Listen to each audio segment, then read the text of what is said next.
It's time for Michigan Sports Talk Morning Show, broadcasting live all across the state of Michigan and Northwest Ohio. This is X's and Bros.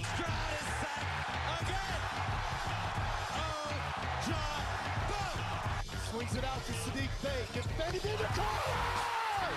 To Abdul-Rahman at midcourt. Extra pass. And it goes for the win! The three-pointer by Jordan Poole.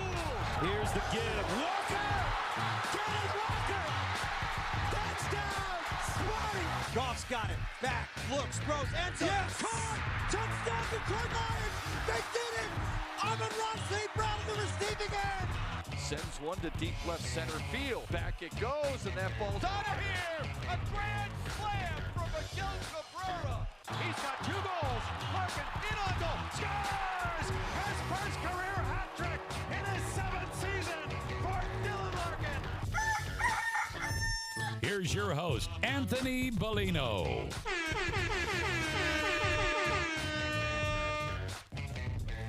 Rise and shine, folks. Welcome here to X's and Bros. Good morning to you, no matter who you are, where you are, how you may be listening, all across the great state of Michigan and in Northwest Ohio as well.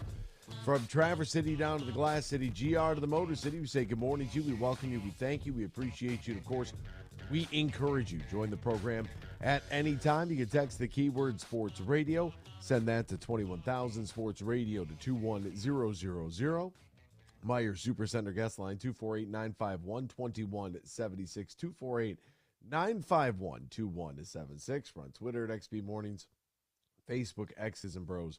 And of course, good morning to our television audience as well on BCSN and streaming live on our YouTube page at Michigan Sports Network. Add a .com to that to find our website. And you can find us all individually on Twitter as well. Danny Cahalan is a Dan in the studio. Ryan Elke is a Ryan L_Key. And I'm Anthony Bellino at AC Bellino. Gentlemen, good morning to both of you. How are you on this Tuesday? About 48 hours away, about 49 hours away, honestly, from the 2023 Masters Par 3 contest tomorrow at noon. Oh, my goodness. How the hell is everybody? A little tired. Long game last night. But we persevere. We're here. I'm here. Yeah, you know what? Good for the Tigers, right? Able to get it done. Had to play extra innings. Got their first win of the season. Very exciting stuff. How about those Tigers? Hey, here they go. What did I tell you? They're going to lose the first series, then win 159 consecutive games. It's going to be a season for the ages. What time did that game get over last night? Probably about 5 minutes left in the national championship game. Oh, wow. Yeah, I'm just trying to think what time. I walked out of work at 12:10, so the game ended right around 11:30. Oh, my goodness. Did you sleep at the studio? No. Got home like 12:50. Wow. Well, that's something right there. Sorry to hear that. Yeah, it's all right. 6 straight after this. So, starting tonight. What?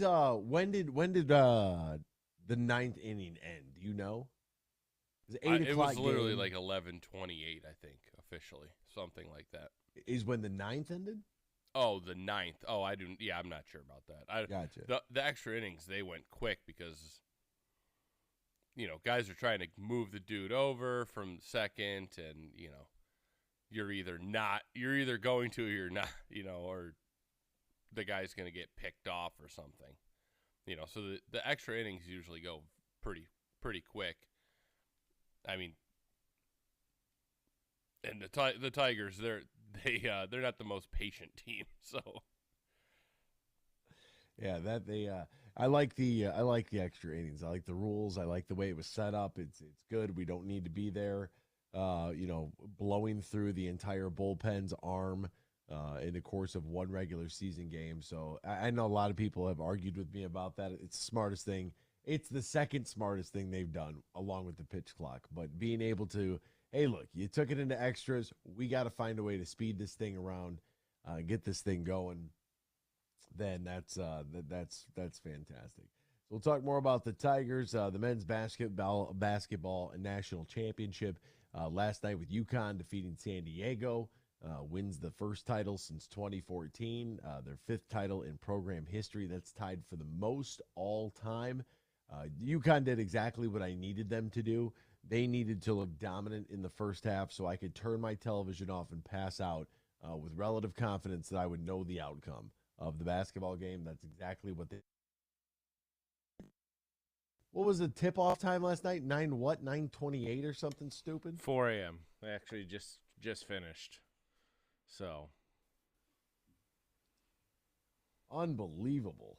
Like, I mean, look, and I know that our buddy Graham Couch, said on Twitter, somebody's got to suffer here. That's if it's 9:16 Eastern, then it's going to be 6:16 or 28 or whatever time the damn thing tipped off last night. And 46% of the population lives in the Eastern time zone. And I don't care if San Diego. I don't care if San Diego is playing in the championship game because that's a made-up place. People don't work there. They just sit on the beach. I don't know what they do there, but I can tell you this much. Only 16% of the nation, 16.6% of the population in this country lives in the Pacific time zone. Why are we catering to them? Makes no sense whatsoever. Well, it's not fair. Who gives a damn? I would much rather have a national championship game tip off at 2 o'clock in the afternoon than I would at 9 o'clock. Why do you think the women's game was so nice? It was Sunday at 3:30. Dude, why don't we do that? Legitimately, why do the men not tip off on Sunday and just do it that way? The weekend before the Masters. ESPN has the women's, just put the men's on CBS. You guys can tip off at the same time for all I care. Typically just get it over with. Typically that night is what actually it was WrestleMania. That they lay this. I mean, it's the same exact thing every year. WrestleMania, national championship, the Masters. It makes no sense. Just give me 8 o'clock. It makes no sense. Just give me 8 o'clock. Just give me 7. I'll take 8. 7. Give me 5 o'clock on a Sunday. I'll take 8 o'clock on a Monday night. You're willing to deal with the devil. You're willing to deal with the devil right now. He said, "I'll take 8." It's great. What else is going on in the sports world? We'll try to get you all caught up with all the happenings. We'll do so right now in the headlines. Big news. I have a little news flash. Let's check the headlines. No, it's real news for once. The biggest stories in the local, regional, and national news. This is huge news. Huge news, folks. The Tigers won a game, and they had a lead early, so yesterday was a great day. Final in 11, Tigers 7, Astros 6. We can all exhale. They were bound to luck into one of them, right? And there it is. So good for them. The Detroit Red Wings will be in action tonight, 7 o'clock, taking on the Montreal Canadiens up there in Quebec. You have Miami and Detroit, the first of the final 2 home games. I actually got asked to go to tomorrow night's game. I don't think that I will do it just because it's just too much on the schedule. But, good for them. We will hear from Paul George a little bit later on in the program. He's got some thoughts on James Wiseman and something he said that I thought was very, very interesting in regards to Wiseman and his development here in Detroit. Jalen Carter is only going to visit teams with a top 10 pick. I find this very interesting. I saw the internet, everybody who doesn't do this for a living pointing fingers going, it's his agent. It's his agent. Okay, well, I mean, he agreed to it. And I got to say, this is quite the move after the offseason that young man has had. We'll talk about more on that later. John Mara jokingly warned to Brian Dable. He said, don't go from Bono to Bozo. Wow. It happens every year, though. Some team that makes the playoffs will miss it the following year. Happens every single year. Giants and Lions with joint practices this year. The Warriors' Andrew Wiggins is expected to be back this week. That is exciting because this dude hasn't played. He's missed 22 consecutive games, attending to a family matter. And despite the rumors that were all over the place, it sounds like what actually took place is his father is very ill. There was a whole bunch of stuff floating around the internet that was pretty ugly. And UConn completed their dominant run in the tournament. They won their 5th national title last night. We'll step aside. Back with more X's and Bros talking Tigers baseball next here on the Michigan Sports Network. Have you ever played golf at Tullymore, St. Ives? Have you experienced a stay-and-play package in Canadian Lakes, Michigan, less than an hour north of Grand Rapids? Well, here's what you need to do if you want to take advantage of great deals right now. Go to tullymoregolf.com. That's tullymoregolf.com, and you'll see the link for packages, accommodations, dining, meetings, weddings, events, and so much more, and especially golf on the 18-hole layout at Tullymore and the 18 holes at St. Ives. And they can accommodate any group, whether it's 2 people getting together or 200 looking for a weekend or an overnight celebration. That includes a little business, golf, great food, and beverages. Just go to tullymoregolf.com. That's tullymoregolf.com. They're located in Canadian Lakes, Michigan, less than an hour north of GR. Get more info at tullymoregolf.com. From the biggest of big games to the littlest of the little. There you go! Go! No, first base! Go, run! Whenever you shop Meijer, you help support hundreds of local sports teams across the Midwest. From some of the biggest stadiums in the state to the familiar fields down the street. You're helping make a difference to the people and places you call home. Learn more at Meijer.com/community. They say consistency is the key to success. They weren't wrong. So how about grabbing a beer that's consistently smooth, consistently refreshing, and consistently light? You might just find that the road to success can be pretty enjoyable. Michelob Ultra, the perfect balance of taste and refreshment, and only 2.6 carbs and 95 calories. It's only worth it if you enjoy it. Enjoy responsibly. Anheuser-Busch Michelob Ultra Light Beer, St. Louis, Missouri.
Share your thoughts all morning long on the Meyer Guest Line.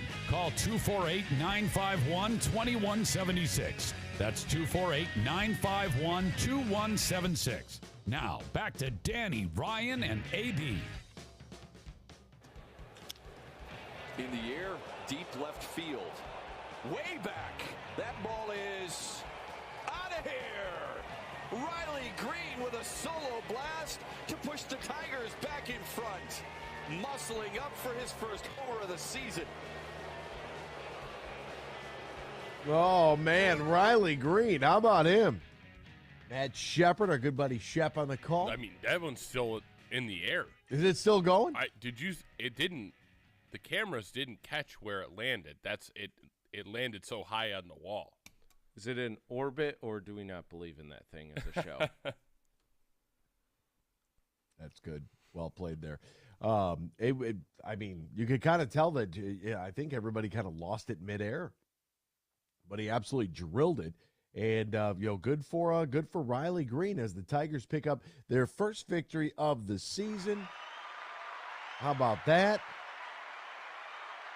My buddy Jonathan texted me late last night and he said "spoken into existence," and he took a screenshot of the final score. I said, well, I don't know if I spoke this into existence. In fact, I think I was on the complete opposite of the spectrum here. I wasn't sure that they were going to get a win, and I think it was a very fair and legitimate question in the first 4 series that they played this year. But then, every once in a while, somebody will say, well, they got to luck into one of them. And, they got an early lead, 2-0 at the end of the second inning. It's like, oh, my God, the team has a lead. Look at this thing going. Like, this is nuts. And, we finally, we have something here. Spencer Torkelson was 1 for 4. He also drew a walk. He did strike out once, but 1 for 4 with a walk drawn and 2 runs scored. Great for Torque. He heard the show yesterday. He heard the Killian Hayes reference, and he was done. He said, I'm not standing for this. New guy, Bierling, how about him? 4 for 5, couple RBI, couple runs scored, hit a home run.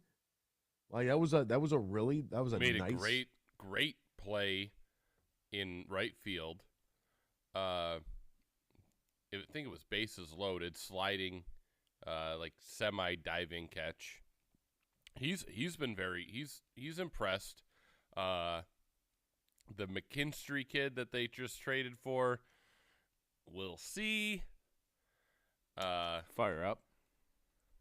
CMU guy. Nice. And who's the other kid? Oh, Maton. Still not sure yet. Jury's still out 4 games yeah. McKinstry, I don't know. He did I think he booted one yesterday, but I think he made a great play by not going after one and allowing Javi to get it and make from a better angle. My guy Javi, 1 for 5. Oh, McKinstry, that's right. He made should have been an easy double play, and he made a terrible throw from third base to second. That's what it was. Javi was 1 for 5 with an RBI. Riley Green, 1 for 4, 2 runs scored, had the RBI, had the home run, also drew a walk, struck out 1 time. Maton, who you mentioned, 0 for 4 in the leadoff spot, did score a run. He did walk once, did strike out twice, still yet to register a single point in the batting average here for the Detroit Tigers, who as a whole struck out 11 times. And when this happened last night, I said, this isn't good. This isn't good right here. Jordan, 3-run bomb. We're all tied up. The score's on his back. It's 4-4. I was like, dude, there's no way. There's no way that just happened. Up 4-1, you're feeling pretty good, and then just an absolute bomb from Yordan Alvarez. But I think one of the important things about this game is for the Detroit Tigers is that although Cisnero comes in and he gives up the bomb and only registers two outs in the ball game. He might not make it till the end of the month. That might be. He's just couldn't throw strikes last year, and not doing so great early this year. Not a hot start for him. But you look, I mean, they faced a little bit of adversity in this ball game, and they didn't fold, right? I mean, they were up 4-0 and then gave up 4 in the 5th inning. Okay, so now we're tied. You get the lead back in the 7th. You cough that up in the 9th, and you win it in extras. Like that's a really good way to win a baseball game for a team that really, I mean, I don't know where they might say whatever they want, but I can't imagine they're driving to the ballpark with very much confidence that anything good is going to happen. You actually have to see some things. You have to actually see some results in the world of sports before you can be like, oh, well, yeah, man, this is really working. Like, no, like you're 0-3 on the year. No one's hitting the ball very well, but you're able to scratch out a win in extra innings. I think you feel relatively good about the way that this thing played out. So good for them, and very exciting for Riley Green. I mean, it's Baez, Haas a couple times, and Torkelson both had 2-out RBIs, which is great. They did go 4 for 10 with runners in scoring position to the Tigers. They stranded 7 on the bags, and between Verlin and Green, those are your 2 home runs, and you feel pretty good. I mean, you hit the long ball, you got runners on base, you scored runs. I mean, it's a good way. You drew some walks. That's always a positive. That strikeout number is still way too high collectively. We're still swinging at damn near everything. I feel like the strikeout number is like the turnover number in basketball. And obviously, when you're playing extras, there's a couple more opportunities to have some Ks there. But I mean, at the end of the day, my goodness, if you're getting 4 plate appearances, you can't strike out on half of those. You just can't. And if the Tigers as an organization can figure out how to keep that strikeout number and stare at that thing like Tom Izzo stares at turnovers, we got to go single digits, right? We need less than 10 strikeouts. I think that should be a goal. Literally. Can all 9 guys that are in the lineup, is there a way that they can put together a game in which they strike out 9 times or less? Do you feel like that is an adequate goal? Do you feel like that? I wouldn't say it's an apples-to-apples comparison, but you turn the ball over double-digit times, bad things are going to happen. You strike out double-digit times as a team, bad things are going to happen. You're going to make it very difficult on yourself to be able to score. So I feel like that's one of those goals, like we just put it up on the wall. Like, pin that thing to the chalkboard. Agreed? Strike out fewer than 10 times. Yeah, I mean, I don't know. I don't. If you're the Tigers and you strike out 10 times, it's hard to win. If you're the Dodgers, you can do that. If you're the Yankees, you can do that because you're going to hit 3 or 4 home runs with the 10 strikeouts. The Tigers have 1 home run in 4 games. So. I have 2. Oh, did they hit 1? They hit 2 yesterday? Yeah, they did. Vierling, that's Vierling, right. Vierling Nice. in the 11th. So 2 in 4 games. Yeah. I would imagine there's probably 5 or 6 guys already with 2. Shohei has in the 2. league? Yes. Oh, well, yeah. I mean, the hell, Aaron Judge hit one. I know it was in the first game. I don't think it was his first at bat. It was his first at bat. It was the third pitch. Pitch of his first at bat, and he hit one to the moon.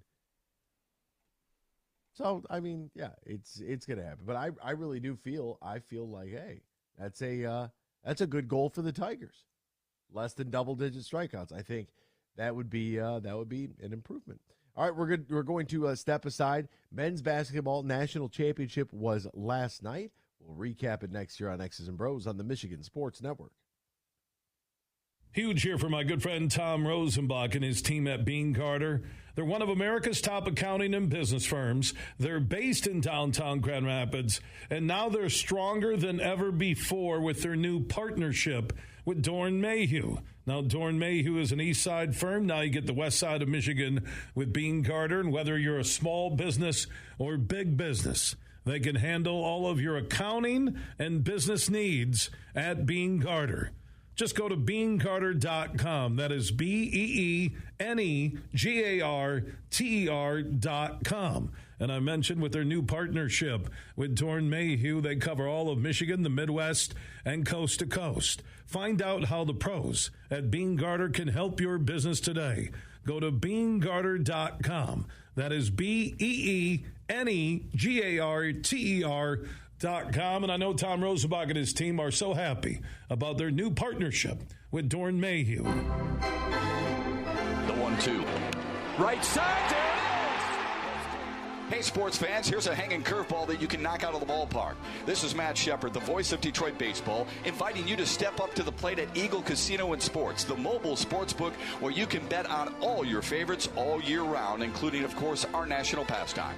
So download the app and start winning today. Eagle Casino and Sports, made in Michigan, made for Michigan. Must be 21 years or older and in Michigan to play. From the biggest of big games to the littlest of the little. There you go! No, first base! Go, run! Whenever you shop Meijer, you help support hundreds of local sports teams across the Midwest. From some of the biggest stadiums in the state to the familiar fields down the street, you're helping make a difference to the people and places you call home. Learn more at Meijer.com/community.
From Traverse City to the Glass City, GR to the Motor City, you're listening to X's and Bros on the Michigan Sports Network.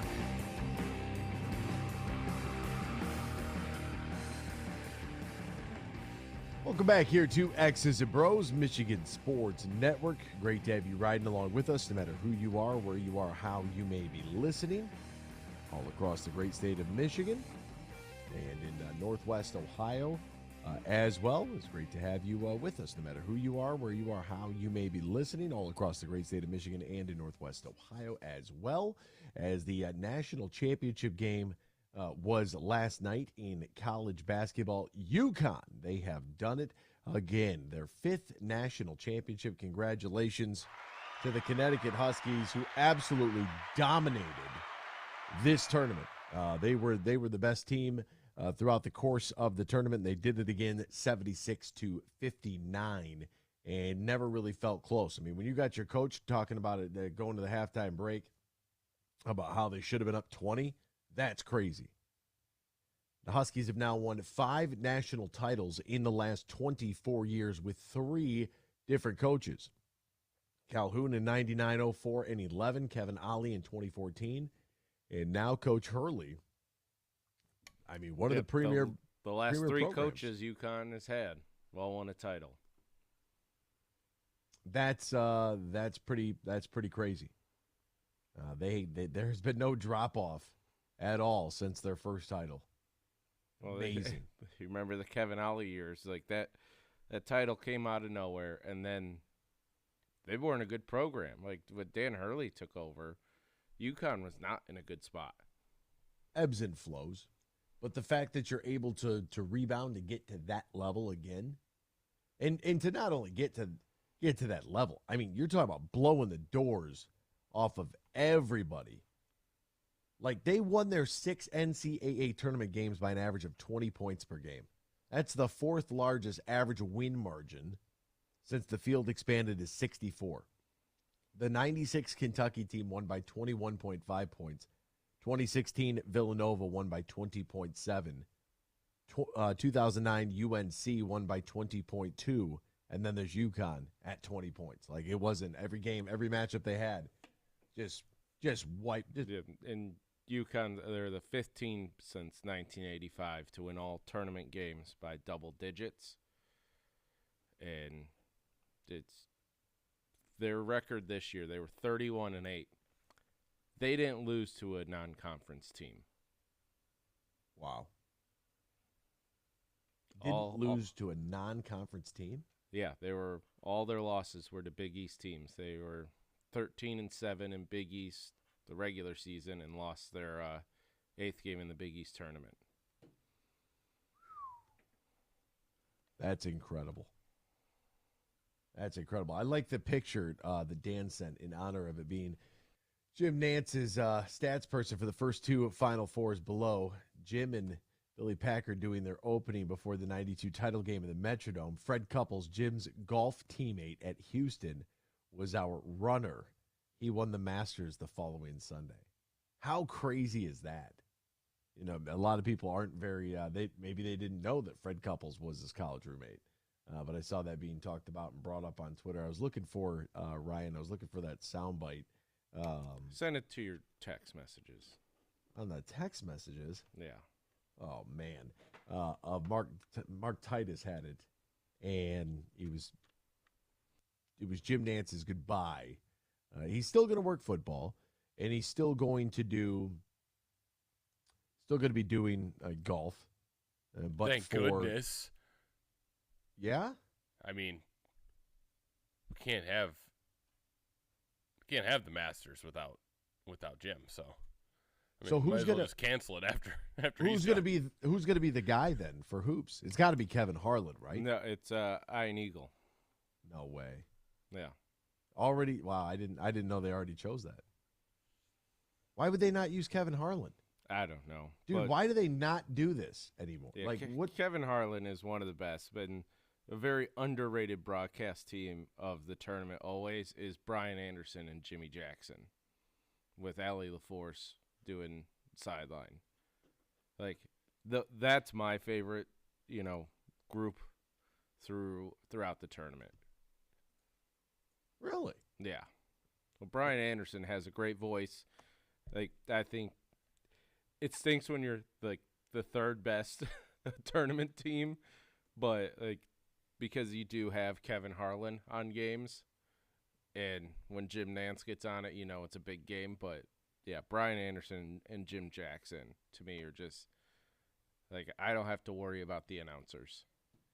Wow. By the way, I think it was 354 tournament games for Nance. Holy mackerel. Insane.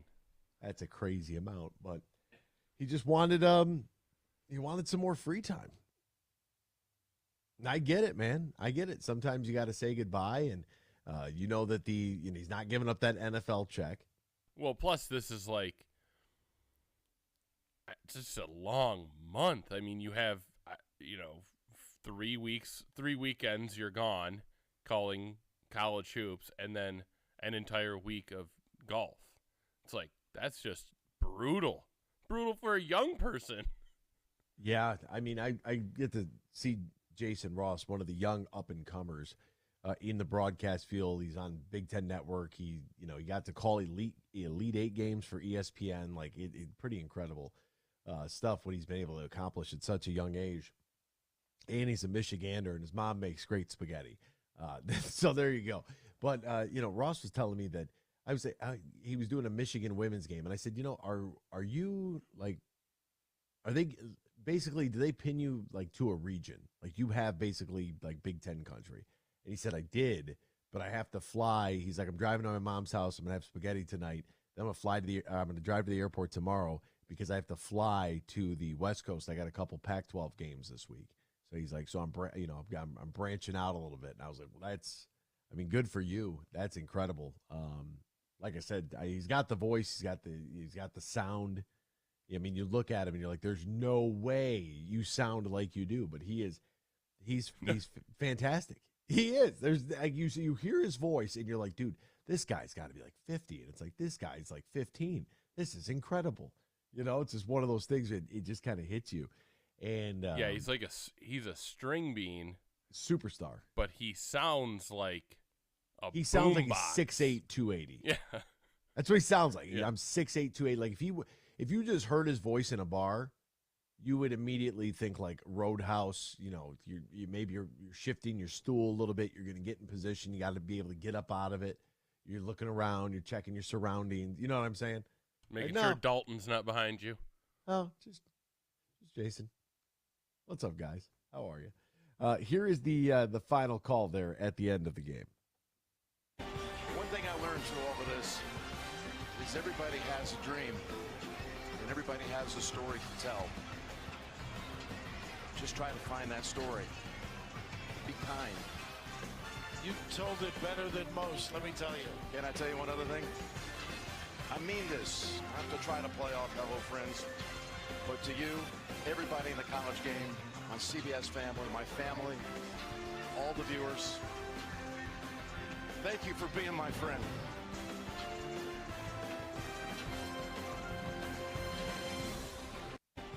Wow. That was good, Jim. That was good, Jim.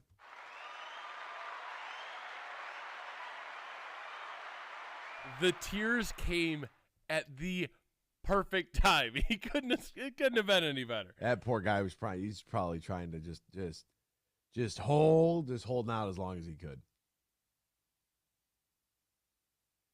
As long as he could. And yeah, that's a great way to go. That is a great way to go, and he'll be back in the broadcast booth. It'll just be a little bit different. Back to the game. What did you think of the floor? People were complaining about the floor. The court itself? Yes, the court. It did look a little funky, like the yellow I don't know if it was yellowish. That yellow crayon color inside the Yeah, three-point line? I don't People know. didn't like that dumb bleeping thing? Yeah. Yeah. It I looked did ridiculous. I love the Final Four logo. Great logo. That's Let's awesome. talk about it. They did, for as corny and awful as the Super Bowl logos have been ever since, I don't know, the last hour, since Super Bowl 50, they've gone away from doing like an actual image to just copy and paste the letters. And it's just, so it's way too corporate, way too, I hate everything about it. The Final Four logo this year was fantastic. That was a great logo. Whoever designed that, where are they at? Get them a raise. Yeah, the Super Bowl logos, they're trash now. Yeah, they used to be like a shield, with a picture in the background or whatever. They all, now it's, like you said, it's just the number, in big numerals, basically. Yeah. You talk about it, Anthony, a lot, how everybody should go through a rebrand. Like the Dallas Mavericks, I don't know how they haven't. My goodness, that logo is just so terrible. What is that stupid spiral thing? But yes, I love the Final Four logo. Keep it going with the creativity. I don't need the generic BS anymore. So you get the Final Four script, right? And that's pretty standard. Then they put it in a hexagon. They had the two like geometric, not geometric, but what's the right word? I'm looking like it almost looked like chemistry, sort of like orbits around it. That Right. Like they crossed over the Final Four logo. Have you seen the Final Four logo for next year? Oh boy, it's in Phoenix, so it's actually pretty nice. It's just got a bunch of Scottsdale 10s out there on the logo. Yeah. It's just a picture of Arizona State. Wow. No, it's the state of Arizona, and then it has like a desert background, some colors along the side. Looks very nice. Oh yeah, it does. I like that a lot. Can't be. Good job by the Final Four keeping good logos alive. Final Four 2024 logo. Is that what I have to type in? They got to do it like the. Oh shoot! Which was the NBA All-Star Game in Phoenix? The one where they did the really cool jerseys. I like that. The 2024 women's tournament is going to be in Cleveland. Where is the 2024 logo for the men? I just searched Final Four logos. Yeah, it's in the bottom right of the first search. It says literally the state of Arizona, and it says Phoenix on the bottom of it. I suppose it would help if I typed in 2024. I love that. I love that logo. I think that good. Yes, state of Arizona. Think it's fantastic. Hoops in the Valley of the Sun. I like that. I didn't realize the Final Four is back in Phoenix. 7 years later, it was 2017. It was there with a different logo, but very, very cool design. Little textile. State of Arizona, the cactus and the desert background at the bottom. I like the fact that they include the arms of the bracket in the logo, because I think that that's such an important part of what makes March Madness fun is the actual bracket itself. This year, it was in the lower left corner. Between the two Fs in Final Four. And just all in all, great. The floor itself, that yellow crayon color, that baby vomit color that appeared out on the floor. Baby vomit. That's a good way to put it. That's what it looks like. My buddy Chris is just, he just had his first child this past week. So child is, 5-6 days old right now. And he's like, yo, this child does not stop going to the bathroom. Like, this is incredible. And it's like, well, I mean, yeah, your life is over, bro. But yeah, that's what it looks like. When you open up the diaper, that's basically what happened on the floor. What they should have done with that, and I don't know if it necessarily would have worked, is A, don't paint it, or B, use like a light or sky blue that would have blended in with the other blues that you're using with the logo. Maybe that would have been a little bit difficult on the baseline when you're looking at the out of bounds, but there's always that little bit of a gap between the baseline and then there's like another hardwood color that might be like 4 to 6 inches wide, and then the final NCAA men's Final Four across the baseline. So outside of that, I really don't have any complaints about the overall tournament. UConn they were the team of destiny. They were just housing everybody. San Diego State, they came at them early, and then UConn just you got that feeling like they were going to pour it on. They got the transition buckets they needed, really good shot making. early on. They went on something like they held San Diego State bucketless for 11 minutes. Like, yeah, I mean, that's just incredible. I thought that they did a really good job. I thought that this year's NCAA tournament was top to bottom absolutely fantastic. We had some upsets. We had some surprises. We had some Cinderellas all the way down to the Final Four between San Diego State and FAU. They had the buzzer beater in that game. I think that might have been the only true buzzer beater of the tournament, if I'm not mistaken. Yeah, it was the first buzzer beater in the tournament since Jalen Suggs versus UCLA. Wow. Look at Suggs today, just getting buckets in Orlando. You had the one team that was UConn, a 4 seed, and people arguing about the seeds. Look, they try their best to, I think, they try their best as they go down the seed line to try to figure things out, and then there are some stipulations about playing conference opponents early on in the tournament, so you have to try to make some things work there. It's not going to be fair for everybody. It's not going to work for everybody. You know, think about this thing going to Houston. This should have been Houston's tournament, right? And then you just had Miami saying, no, we'll take out every Texas team you throw at us. Anybody from that state is ours. And good for them. And I thought it made for a riveting tournament. I thought it made for a riveting Final Four.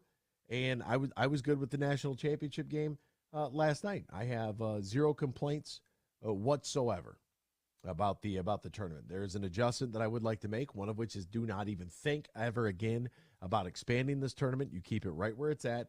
And 2 would be Ryan's point that he made weeks ago about how if you win, if you are an automatic bid for winning your conference, you should not be in the first 4 playing for a 16 seed.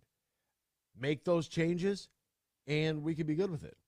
If you want to say that, hey, the automatic bids, there are going to be some of those conference champions that are going to be 16 seeds, well, then make the other teams fight for like a 13 or a 12 or an 11, something along those lines, and make those be, your first 4 in and your last 4 in, and then you can because you know what it does? It makes the bubble better at the end of the year. If you're fighting for more bubble spots, you're kind of expanding the tournament that way, but not expanding it at all. Exactly. And that's kind of how I looked at championship week this year. Because I know that, what I was looking for, I don't know if it's ever going to happen in the MAC. I think that the Mountain West with San Diego State, the Mountain West getting 4 teams in, although not all of them fared very well. FAU out of Conference USA, I think that is such a huge win for the mid-majors everywhere to give them a little bit of hope here, a little bit of light at the end of the tunnel, because who knows how this will affect FAU moving forward, losing at the buzzer to San Diego State, making it to the Final Four, what that does for their school, what that does and for Dusty the May interest in the program. Staying at FAU. Pardon me? And Dusty May staying at FAU.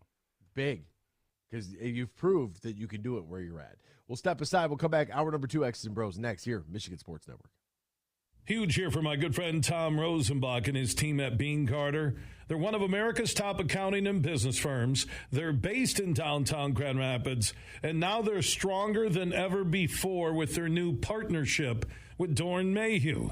Now, Dorn Mayhew is an east side firm. Now you get the west side of Michigan with Bean Carter, and whether you're a small business or big business, they can handle all of your accounting and business needs at Bean Carter.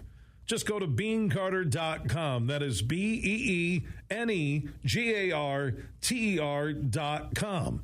And I mentioned with their new partnership with Dorn Mayhew, they cover all of Michigan, the Midwest, and coast to coast. Find out how the pros at Bean Carter can help your business today. Go to beancarter.com. That is BEENEGARTER.com. And I know Tom Rosenbach and his team are so happy about their new partnership with Dorn Mayhew. Godsmack, live and in your face. Friday, May 26th at Soaring Eagle Casino, plus Bad Wolves. And same show, same night, Bullet for My Valentine. Tickets start at $28, on sale now at the Soaring Eagle box office or etix.com. Party hard, rock harder. Godsmack, May 26th, part of the Soaring Eagle Summer Outdoor Concert Series. From the biggest of big games to the littlest of the little. There you go! Go! No, first base! Go, run! Whenever you shop Meijer, you help support hundreds of local sports teams across the Midwest. From some of the biggest stadiums in the state to the familiar fields down the street. You're helping make a difference to the people and places you call home. Learn more at Meijer.com/community. Huge here for all the Mr. Car Wash locations. I think there's close to 30 across the Huge Radio Network. For the one close to you, go to MrCarWash.com, and there you can join their Unlimited Wash Club. Now, this is a quick and convenient way to keep your car shining all the time. It's everything you love about getting your car washed in a simple, easy-to-use, affordable plan. As an Unlimited Wash Club member, you will enjoy all the benefits of washing as often as you like, no long-term contract, convenient monthly billing, and now you can be rest assured with a contactless visit.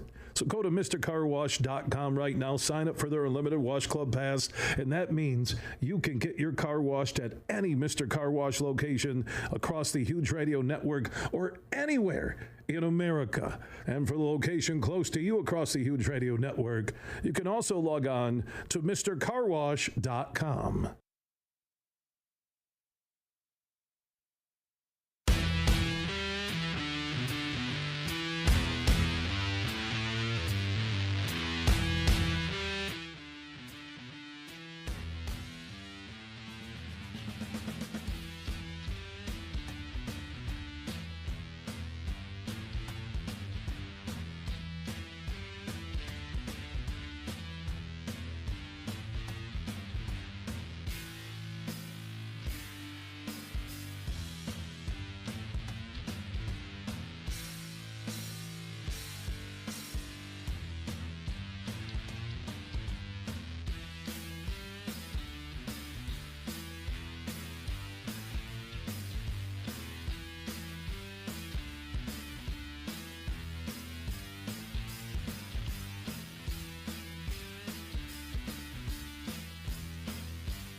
Good morning, everyone. It's time for Michigan Sports Talk Morning Show, broadcasting live all across the state of Michigan and Northwest Ohio. This is X's and Bros.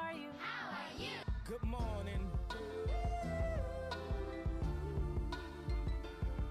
Good morning. Good morning. Good morning. Good morning. Good morning. It's a good morning. Wake up to a brand new day. Hello. Good morning. Good morning, Vietnam! Here's your host, Anthony Bellino.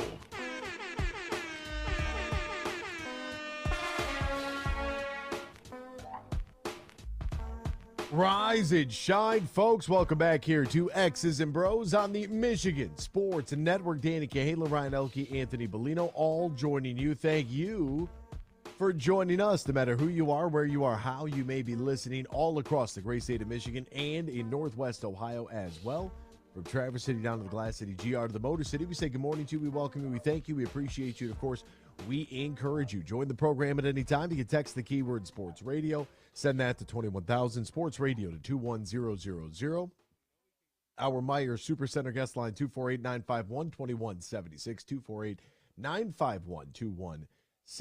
We're on Twitter at XB Mornings, Facebook, X's and Bros, and of course, good morning to our television audience as well on BCSN and streaming live on our YouTube page at Michigan Sports Network. Add a .com to that to find the website. Danny Cahalan is at Dan in the studio. Ryan Elke is at RyanL_Key.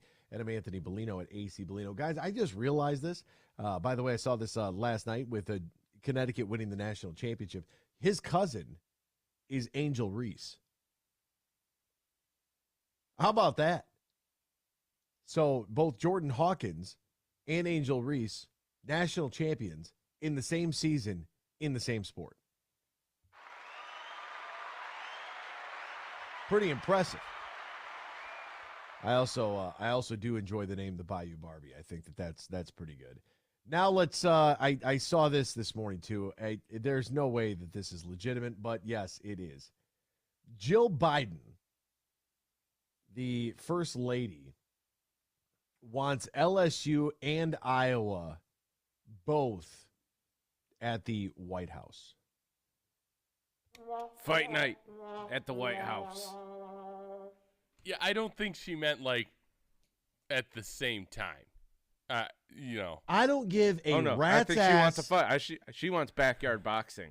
I don't care if she in the wants Rose Garden. If it's 3 weeks later. In what alternate universe do we allow the losers to go to the White House? That's not what no. Who was the last team to lose the Super Bowl to get an invitation to the White House? I don't care about going to the White House to begin with. Right? It was a very contentious matter there for a while. People are like, oh, I'm not going to the White House. Then all of a sudden it's like, oh, I'm going back to the White House. Okay. All right. Sure. Whatever you want to do. I don't want to go down that route today.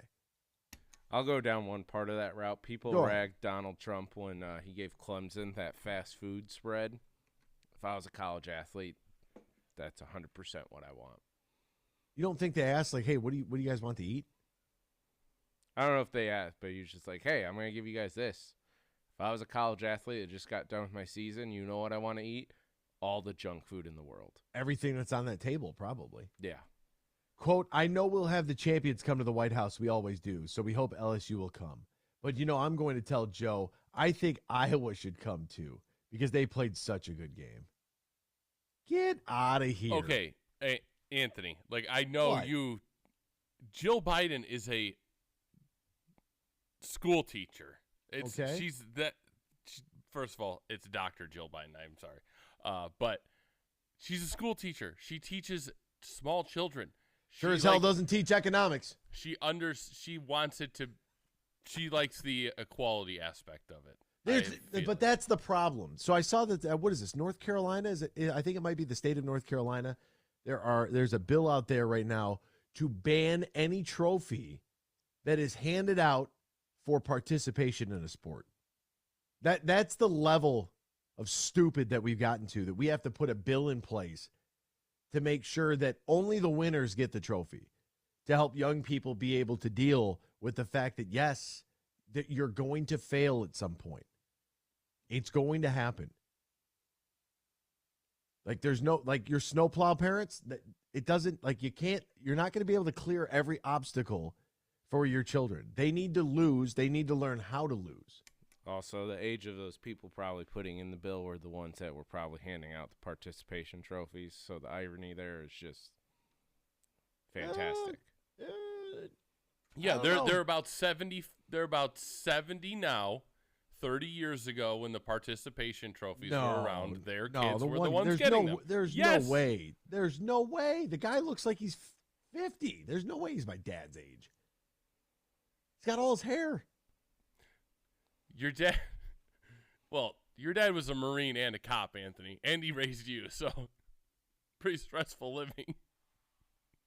You think I added to stress? Is that what you're saying? Do you think that I added to stress? I think that this is absolute hogwash. This is bullwash, in the words of Jamal Williams, the defector himself. What a joke. Comical. And so I see that Angel Reese tweets that. Angel Reese is the young lady who we discussed ad nauseum yesterday over the taunting, right? And the taunting was wrong. It's flat out wrong. And I don't care what sport you're playing and who's doing it, the taunting was wrong. When Devin Gardner got pieced up by Ohio State and what's his name was standing over the top of him, flexing on him, that was a taunt. Like that, I saw that picture floating around the internet yesterday. That's a taunt. That's what it is.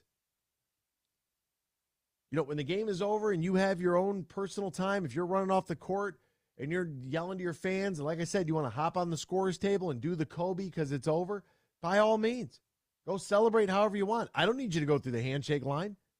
I don't give a rat's behind about that handshake line, to be honest with you. You know, you guys are celebrating, we're leaving. Maybe we can link up afterwards. Our coaches will say, hug each other, whatever. Well, it should be more of how they do it in football. You know, everybody kind of just meets in the middle and you hug who you know or whatever, and you hug who you guarded. Hey, good game. Yeah, I don't need you to line up and wait. Let them celebrate. But the taunt was wrong. And now I'm getting flack on the internet because I agree with Angel Reese. She's 100% right. It is a joke. This is pathetic. You don't invite the losers of the championship game to go to the White House. And now some people, they can't seem to figure out that you can actually, they can't put you in a box, right? There's not one size fits all here, right? The human brain, very complex. You should be able to see both sides. Like you shouldn't be so dug in on one side or the other that everything else is wrong. Like you may gather more information throughout the process of whatever you're speaking about that you could come to maybe a more informed opinion. That's exactly what I asked Randall yesterday when we were going back and forth before he called in to debate the topic. Was that he was like, "What about Caitlin Clark?" I said, "Do you have when she waved off the girl from South Carolina? If my teammate's like, hey, go out there," like, no, I'm not going out there. Like, I don't need to. That wave off, like, I don't care about that. That doesn't bother me. That doesn't bother me. Caitlin Clark talking trash for 40 minutes up and down the floor in Chrysler Center, that bothers me. That's who she is. Guess what? Karma Bus came all the way around. At the same time, she set every record. Like, is Jill Biden going to go out there and say, San Diego State had such a great tournament that, you know what? We're going to invite them to the White House, too. Are we going to have the losers buffet? If the winners got fast food, what do the losers get? Do we hand out soft serve ice cream cones in the parking lot of the White House for the losers? Ramen and olive loaf. Oh, God. That's what the losers get if they get invited to the White House. They get the KB bologna sandwich. You get the macaroni olive loaf. Oh. One slice of Kraft American cheese. Enjoy your breakfast, people. Disgusting. It's just despicable. Despicable. One guy by the name of Large Infant on Twitter says, "Easy there, Anthony A. Smith." What's wrong with that? Randall says, exactly. A tradition for the winners only. Good job, AB. Yeah, of course. Like, yeah, call it like you see it. Jeez Louise, we'll step aside. Speaking of calling it like you see it, wait until you hear what Paul George had to say about our Pistons. Next, X's and Bros, Michigan Sports Network. From the biggest of big games to the littlest of the little. There you go! No, first base! Go, run! Whenever you shop Meijer, you help support hundreds of local sports teams across the Midwest. From some of the biggest stadiums in the state to the familiar fields down the street, you're helping make a difference to the people and places you call home. Learn more at Meijer.com/community. Huge here for my good friend Tom Rosenbach and his team at Bean Carter. They're one of America's top accounting and business firms. They're based in downtown Grand Rapids, and now they're stronger than ever before with their new partnership with Dorn Mayhew. Now, Dorn Mayhew is an east side firm. Now you get the west side of Michigan with Bean Carter, and whether you're a small business or big business, they can handle all of your accounting and business needs at Bean Carter. Just go to beancarter.com. That is BEENEGARTER.com. And I mentioned with their new partnership with Dorn Mayhew, they cover all of Michigan, the Midwest, and coast to coast. Find out how the pros at Bean Carter can help your business today. Go to beancarter.com. That is BEENEGARTER.com. And I know Tom Rosenbach and his team are so happy about their new partnership with Dorn Mayhew. We might have just come out with our most refreshing Michelob Ultra Organic Seltzer yet. It's called the Essential Collection. It's made with coconut water and real fruit juice, so it's always going to have a real refreshing fruit taste. Can refreshing get any more refreshing? Yep, it can, and it just did. Michelob Ultra Organic Seltzer, made with coconut water and real fruit juice for a superior taste. It's only worth it if you enjoy it. Enjoy responsibly. Anheuser-Busch Michelob Ultra Organic Seltzer, IRC Beer, St. Louis, Missouri.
You're listening to Michigan's statewide morning show, X's and Bros, right here on the Michigan Sports Network.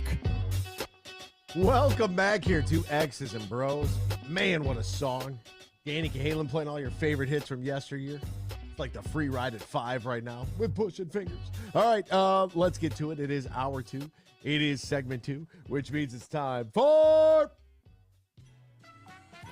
We got a good one today, folks. We're not going, who had 6 yards. And hey, look, if you're watching on YouTube or on BCSN, these are the cards I get. I just do the trivia. This came to me as a fact today. DBC, so using all my... he's watching on YouTube. Who is? DBC. DBC, what up, what up? DBC, got a question for you. Who is DBC? Almost my dad's initials. All right, here we go.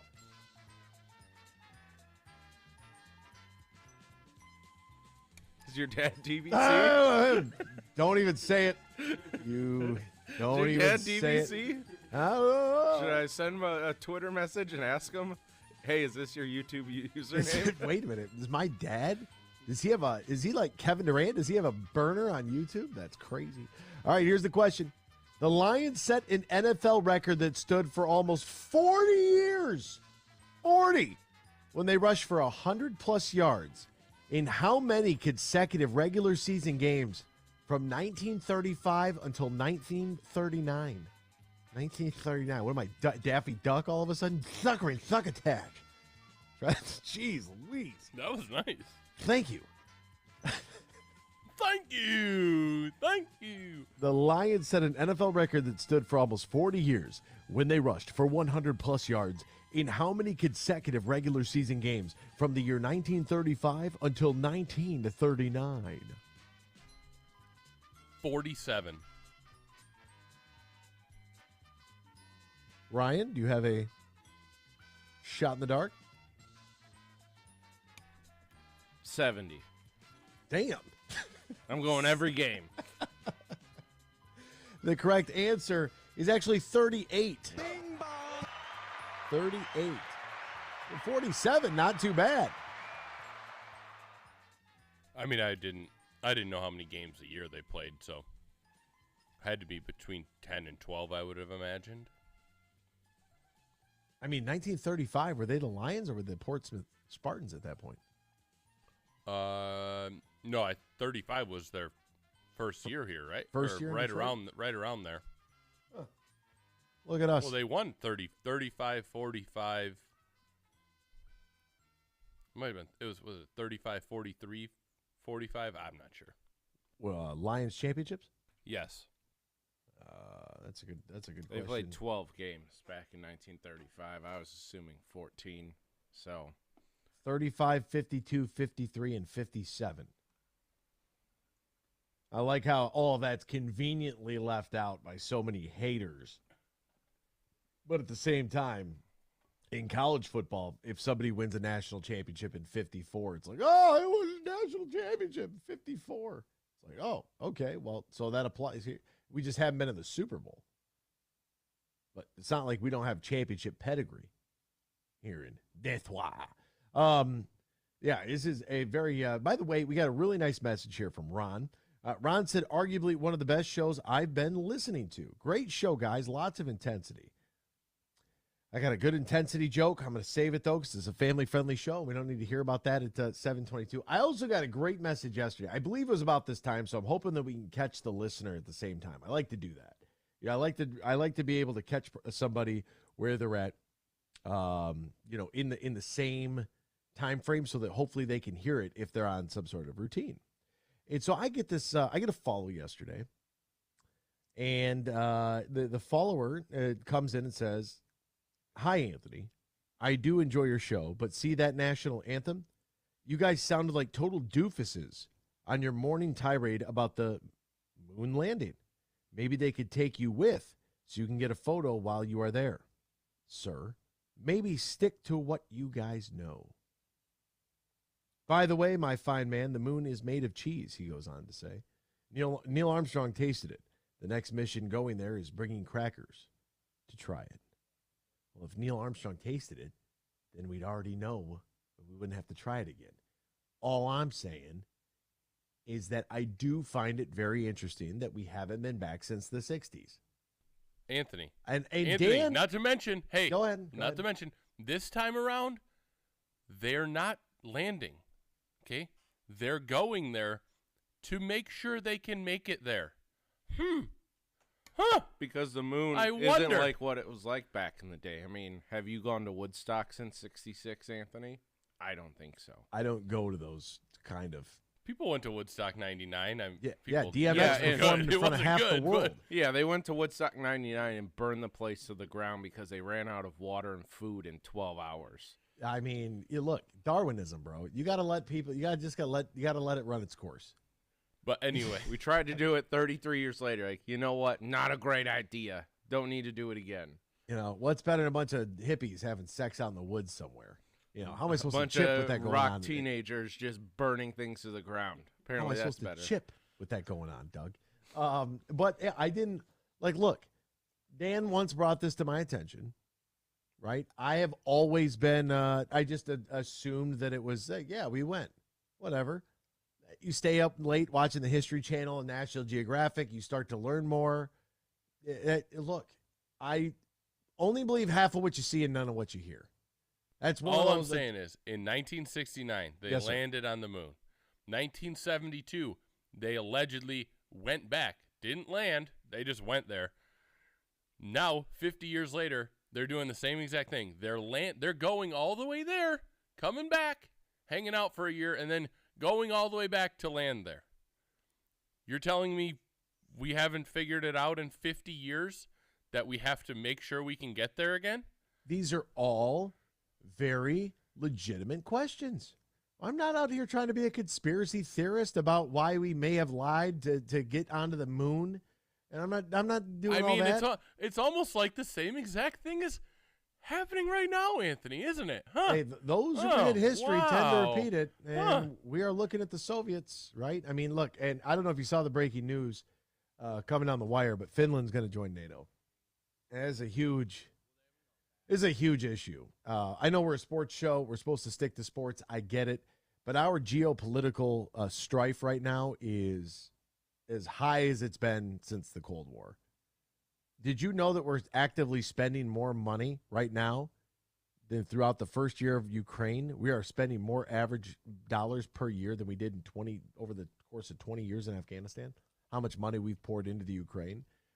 Everybody knows that we're financially assisting. Everybody knows that Europe is financially assisting. I do want to ask you this, though, and I think this is a legitimate question because if you ever read The Art of War by Sun Tzu, maybe if you read the book, you'll start to look at things a little bit differently. But had the Kremlin had allies and maybe had bases that they and their allies then had a peacekeeping group at, and let's say that existed in Cancun, Mexico, and then let's say they had another base that was in Port-au-Prince, Haiti, and let's say they had another base that was in Toronto. Do you think under any circumstance we would allow that to happen? No, of course we wouldn't. So what do you think the other guys are thinking when the group in Europe continues to go east? Like, what do you think? Like, what did you think they thought? That's my question, right? And so I would encourage you to read The Art of War by Sun Tzu. It's a very quick read, but there are a lot of principles there that can be applied to any sort of conflict you may have. That could be a conflict at work. It could be an internal conflict that you face. It's kind of like a self-help book from a guy that was, built on being able to conduct warfare. Love you guys. Today is one of the best shows I've heard in a long time. Refreshing to your honest opinion. Losers don't get a pity party if you taunt. What goes around comes around. Enjoy the humble pie. We just call like we see it, baby. I mean, that's what it is. I'm going to tell you exactly how I feel. And that's the problem, is that some people can't handle the idea that you can actually see both sides of the fence. Like that's always a problem. If you're not so dug in on one side that you can't even listen or hear the other side. Like, it's preposterous. Get out of here. They're not going to the White House. Turn that bus around. Joey Byron, baby, take me out to dinner. He should rescind that invitation is what he should do. He probably doesn't even know what's going on. We're going to step aside. We'll talk to the coach, Kyle Barlow. He'll join us next. Talk a little national championship. We'll get into the taunting with him. Maybe I'll taunt the coach next here on X's and Bros on the Michigan Sports Network. Huge here for my good friend Tom Rosenbach and his team at Bean Carter. They're one of America's top accounting and business firms. They're based in downtown Grand Rapids, and now they're stronger than ever before with their new partnership with Dorn Mayhew. Now, Dorn Mayhew is an east side firm. Now you get the west side of Michigan with Bean Carter, and whether you're a small business or big business, they can handle all of your accounting and business needs at Bean Carter.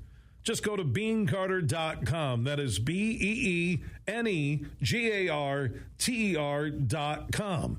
And I mentioned with their new partnership with Dorn Mayhew, they cover all of Michigan, the Midwest, and coast to coast. Find out how the pros at Bean Carter can help your business today. Go to beancarter.com. That is BEENEGARTER.com. And I know Tom Rosenbach and his team are so happy about their new partnership with Dorn Mayhew. They say consistency is the key to success. They weren't wrong. So how about grabbing a beer that's consistently smooth, consistently refreshing, and consistently light? You might just find that the road to success can be pretty enjoyable. Michelob Ultra, the perfect balance of taste and refreshment, and only 2.6 carbs and 95 calories. It's only worth it if you enjoy it. Enjoy responsibly. Anheuser-Busch Michelob Ultra Light Beer, St. Louis, Missouri. From the biggest of big games to the littlest of the little. There you go! No, first base! Go, run! Whenever you shop Meijer, you help support hundreds of local sports teams across the Midwest. From some of the biggest stadiums in the state to the familiar fields down the street. You're helping make a difference to the people and places you call home. Learn more at Meijer.com/community.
Welcome back here. One shining moment in the background. Oh, it's fantastic. It is official.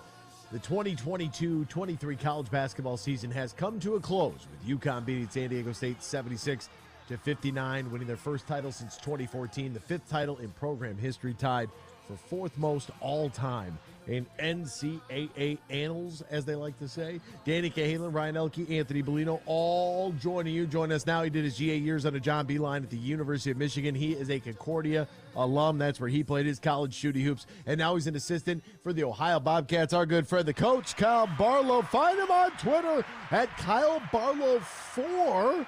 Coach Barlow, good morning to you. Rise and shine. How the hell are you this morning? Great morning. March Madness is over. And, you know, I saw a tweet this morning, and I thought it was very accurate. And it said, March Madness is like a bachelor party. On day one, everybody's full of energy, doing crazy stuff. And by the end, it's kind of a slow march to the end where it's finally like, all right, let's just do this last day. It's a formality. Let's get it over with. That's what it felt like because UConn won by a combined 116 points this NCAA tournament. Second only behind the 96 Kentucky team, which was 129 combined points of victory throughout the tournament, which is ridiculous. If you remember that Kentucky team, that's the one Rick Pitino famously said, my 6 through 10 would have won the national championship. Wow. Oh, Rick Pitino. Look at him now. St. John's. Well, I mean, UConn was an absolute wrecking machine. I asked you, 2 weeks ago, if anybody could stop them, and we were exchanging some words last night, and it was like, UConn by 100. I'm glad they took care of business and put it away early so I could get to bed. The whole East Coast said, you know what, by halftime, we knew the outcome of this game. San Diego State came out and they hit 2 to 3 really tough shots. And I'm like, wow, this might be one for the ages because those are not good shots. But you know the thing about when you shoot tough shots, they don't go in. They go in at about a 23% clip. That's what San Diego State shot from three.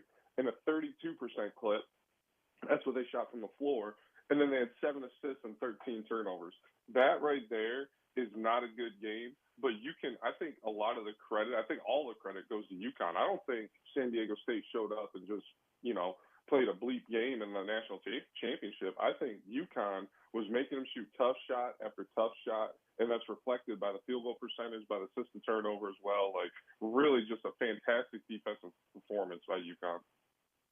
When I saw Danny Hurley's comments, he was there with Tracy down on the court, Jim Nance. Let's go to Tracy for Hello Friends, and she's like, Coach, blah blah blah, and he's like, we should be up 20 right now, really. And I was like, yeah, this thing is over.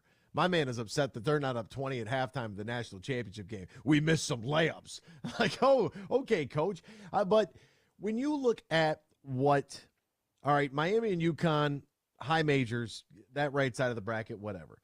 San Diego State making it to the championship game out of the Mountain West, and FAU making it to the Final Four out of Conference USA. Am I looking at this sunny side up? Am I 2 glasses way too half full right now? But for conferences that are quote-unquote mid-majors, is this not a good thing for all mid-majors across the board? Like, look at how far these two made it. Like Conference USA, the Mountain West, the MAC, the Sun Belt, and maybe I'm comparing it more towards football terms, right? But that's how I see things. There's Power 5 in football. There's Group of 5 in basketball. There's high major in basketball. There's mid-major in basketball. So it's kind of my comparison. It's not apples to apples, but does it give you a little bit more? I don't know. Does it invigorate the entire mid-major landscape here? And just for that reason that you said, and even Fairleigh Dickinson knocking off Purdue, which is a big reason why FAU was in the Final Four, right? They were a 9 seed, so they had to play Purdue in the first round. Oh, but they got upset, which, it's only happened one other time in history. So now FAU doesn't have to beat the 1 seed in their region to get to the Final Four, which take away nothing from them, but it's about time. But I think it's a great thing for mid-majors. I'm just not so sure. I'm not so optimistic it's going to happen again. Especially in this fashion with 2 quote-unquote mid-majors. The Big West, call it what it is. I don't know if that's a mid-major league, but people call it a mid-major. But FAU definitely is. But, yeah, you look at that. I'm not so sure it's going to happen again because of all the landscape of if you have really good mid-major players, chances are you're going to lose them to a high-major program just the way it's going, or the NBA. and with the transfer portal and with NIL, because the NIL money at the high majors, significantly more. So, people say, well, NIL and transfer portal is going to ruin college basketball, but look at this Final Four. No blue bloods. Isn't this great? I'm not so sure that this is an aberration outside of the NIL and transfer portal argument. Sometimes we just have weird Final Fours. Remember, we had one year, it was like LSU, George Mason, VCU, and I forget who the other team was, the team that ended up winning it. So, you look at Final Fours like that, I think it happens, man. It's about matchups, and, you don't have to beat a team in a best-of-7 series. And a best-of-7 series, more times than not, Purdue's going to beat Fairleigh Dickinson. I think we all agree with that. But you know what? That's the beauty of this tournament. Sometimes we don't get the best team in college basketball winning the championship. We might get the best team at its time, or the team that had the best matchups going on, or who got hot. And I think UConn, after losing 6 of 8 in January, they certainly played like the best team in the country for the last 2 months. Coach, it was brought to my attention. And I think it was USDA Scott, avid listener and caller of the show, and he was talking about NIL. I hate the fact that we're calling this NIL. Where are the sponsorship deals? Where is the use my name, image, and likeness instead of where is my checkbook, right? I mean, it's straight up, it's pay for play. I'll pay you to come here and play. We have no salary cap, so as you mentioned, the high majors can feast because they have all the resources and all the boosters and all the printing presses of dollars that they could potentially need. I mean, look at what Isaiah Wong was making down there at Miami. What was it, $200,000 a year or $400,000 a year or something crazy? Just like unbelievable. But that is, how much do you think, and I think that was Scott's question of, how NIL is going to play, this pay for play is going to play a factor in college basketball. And then I saw Hunter Dickinson's, name entering the transfer portal on Friday. There's 2 parts to me. One, he wants to go try to test the pay for play NIL landscape. He wants to see how much can I make somewhere else, because he's probably going to make more money at the collegiate level for 1 more year than he would trying to play pro basketball anywhere else, unless, somehow, some way he gets picked up by an NBA team and there's a nice deal there. I don't know if that's going to happen, but neither here nor there. Or he's like, hey, I want to try to play on this stage. Like, I got to find a winner in the NIL stuff. That doesn't bother me. Testing the free agent waters of pay for play. What does bother me, though, is if he believes that he can't win at Michigan because of the way that this roster is constructed. Losing Kobe Buffkin, he probably knew he was leaving. Losing Jet Howard, like the cupboards aren't looking real full right now. I knew if that was the exact reason, but it seems like it would be the reason for Hunter. But, at the end of the day, I think that guys have to be really careful when they go to the transfer portal, because there's been a lot of rumors floating around all the coaches that sometimes these numbers aren't exactly what it seems. And, X and X is getting X amount of money to go to X university. Well, guess what? Sometimes you only end up getting a half or a third of that payment that was, quote unquote, promised to them through NIL. So guys have to be careful, because there's a lot of those stories that are starting to float around the NCAA. So yeah, I encourage, for Hunter Dickinson, I get it.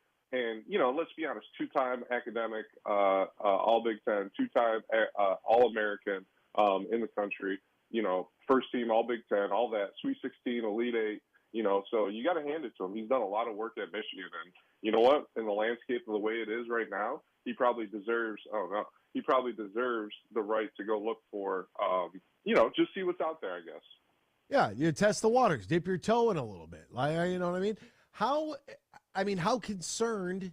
I'm ready to break the glass and hit the button. Like, I think we're in a 5-alarm situation. Like, the house is on fire. You need to call somebody for immediate assistance, right? That's kind of where I'm looking at Michigan's program. You're somebody in the coaching field. You know what it can be like when you add one guy. Maybe there's a youngster that you were high on that nobody else really saw the potential, and boom, he turns into Jason Preston, and then all of a sudden, you're cooking with oil because you saw something in somebody that nobody else did. So there's always the chance that a recruit might come out of nowhere and really give you a boost that you need. Maybe something works out in the transfer portal the way you didn't think. But I'm looking at what's going on in East Lansing. They got the number 3 national recruiting class coming in. And as people are beating down the doors to get into the Breslin, it seems like people are trying to, kick open the doors and get out at Chrysler. State's traditionally not a school where people do transfer. Their best players do not transfer. Their best players usually go to the NBA. And so you look at the whole landscape of college basketball, and I think your better programs, the ones you're going to see winning in the NCAA tournament, the ones you're going to see getting the NCAA tournament, the ones you think are going to have success, are not the ones who are assembling talent. I think they're the ones that are building teams. And if you look at, Kentucky's a great example. I mean, blue blood of all blue bloods. Like, we don't even have to argue that. I think UConn's a blue blood now, but that's for a later conversation. But Kentucky, last 2 years been very underwhelming. I think it has a lot to do with Oscar, who was one of the best players, won the Naismith Award 2 years ago. But I don't know if that's the way the modern game is played. You look at Severe Wheeler, he ended up getting benched, and he was leading the country in assists at one point last year. So I don't know if it's about assembling talent. I think it's about building a team. And I got to give, Michigan State a lot of credit. While everybody's chasing the portal and everybody's chasing this, they aren't huge portal players traditionally year to year. Yeah, Hauser was a portal guy.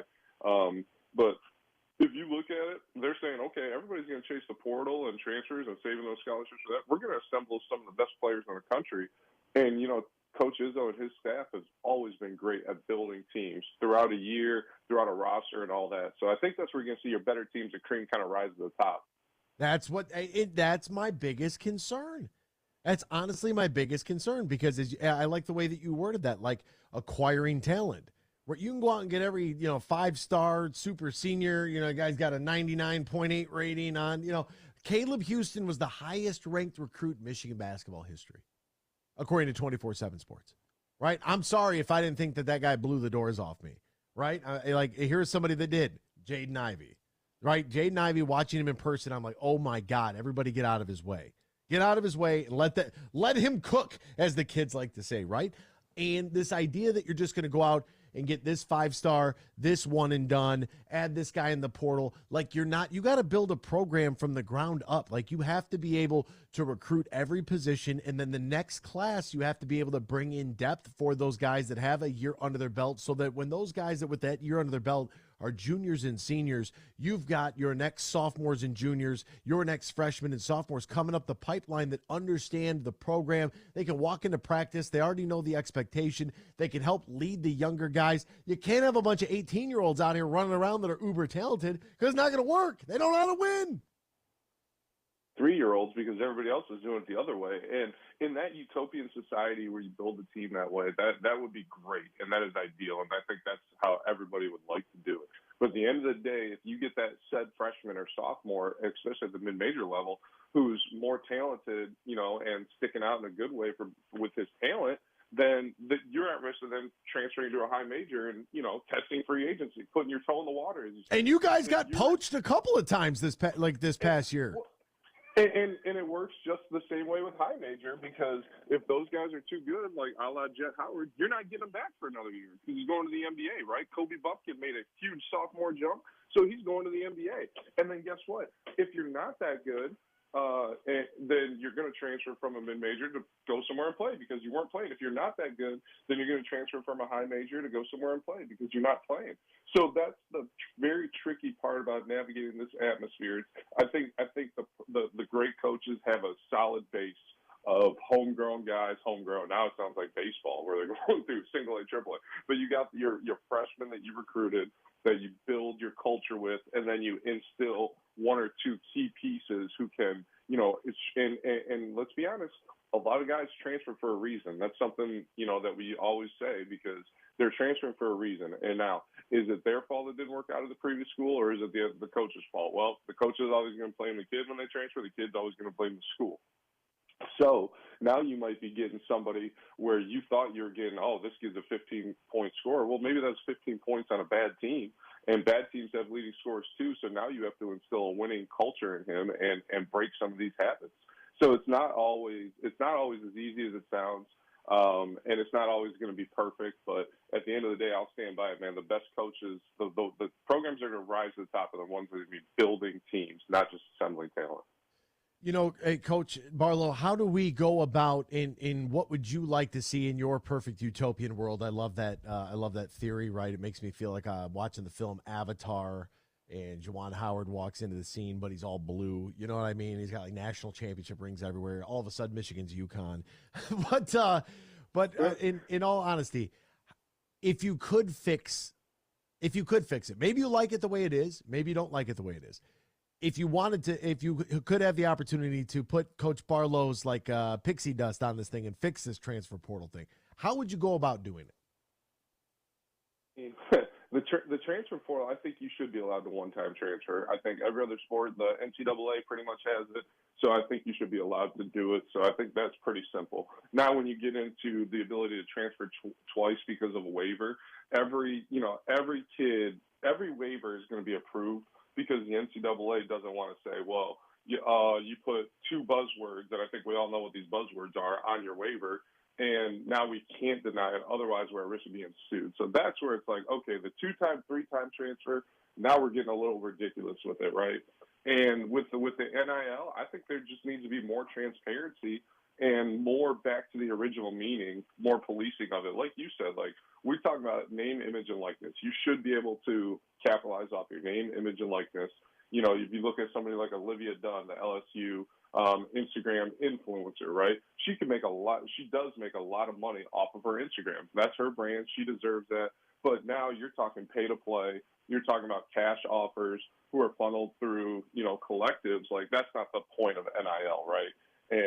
But there's no enforcement with it. So I think just more transparency in that, and let's just keep everything above board honest, because that's funny just saying that out loud, isn't it, Bellino? Oh man, I tell you what, that's kind of funny. Honesty is the best policy. I just try to call it like I see it. We're running out of time. People are all bent out of shape because I said that Caitlin Clark should have been teched for throwing the ball in disgust out of bounds, nowhere near an official, and then they were all in disgust. Yeah. So Kim should have been teched for running on the court and grabbing said official? She should have been teched by walking in with that suit. What was that suit? Are you Don Cherry's sister? Get out of here. Angel Reese, the taunting. They're following a player around the court for 30 feet, talking smack, doing the thing. Like, I don't like that either. Angel Reese today saying that, no way, like it's a joke that Jill Biden said that Iowa should get to go to the White House. That's comical. Like, I don't understand. Honesty is the best policy, Coach. We just call like we see it here. If I had an NIL deal, let me tell you, the pay for play for Coach Barlow would be insane. 20 years, $200 million. He's our guy. We don't have 20 years. We definitely don't have $200 million. What we do have is you, my friend, and we appreciate you, partner. Play. There he goes. Pay for play. Love that guy. I like pay for play when it comes to the coach. All this other madness, I don't think so. We'll step aside. Hour 3 is next. X's and Bros, Michigan Sports Network. In the den. Step up to the plate at Eagle Casino and Sports, the mobile sports book that you can bet on all your favorites all year round, including, of course, our national pastime. So download the app and start winning today at Eagle Casino and Sports. Made in Michigan, made for Michigan. Must be 21 years or older and in Michigan to play.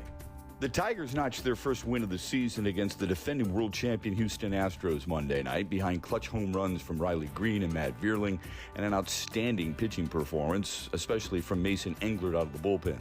The overall production from the team was refreshing, but the key were the at-bats and the commitment that was evident throughout the order. In one inning alone, the second, the Tigers had more opposite field hits, 4, than they did the entire series against Tampa, 2.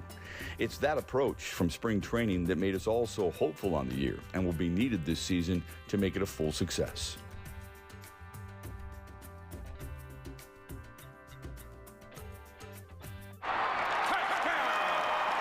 From the biggest of big games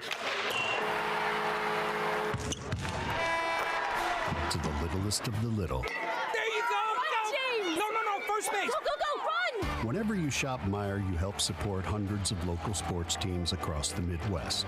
From some of the biggest stadiums in the state to the familiar fields down the street, you're helping make a difference to the people and places you call home.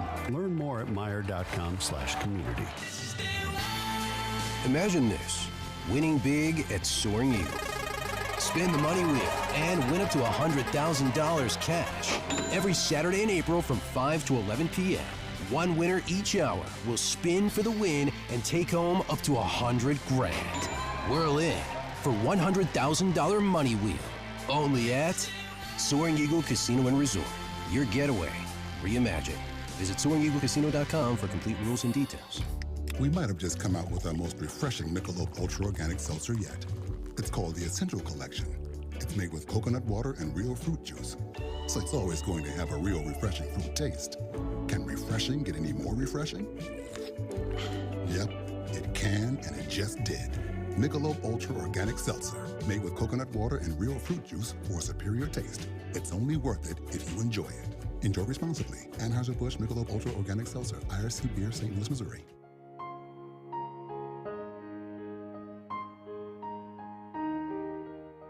If you or your family is touched by autism, learn more about Freddy's Foundation at #PopTheTap at FreddyThePizzaman.com. That's FREDI, thepizzaman.com, or email FreddyThePizzaman@gmail.com.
It's time for Michigan Sports Talk Morning Show, broadcasting live all across the state of Michigan and Northwest Ohio. This is X's and Bros.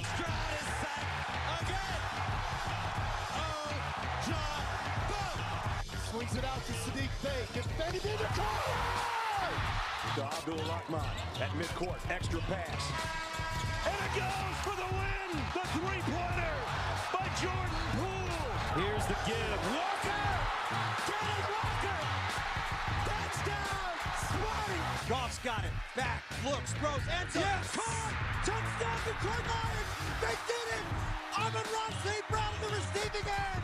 Sends one to deep left center field. Back it goes, and that ball's out of here. A grand slam from Miguel Cabrera. He's got 2 goals.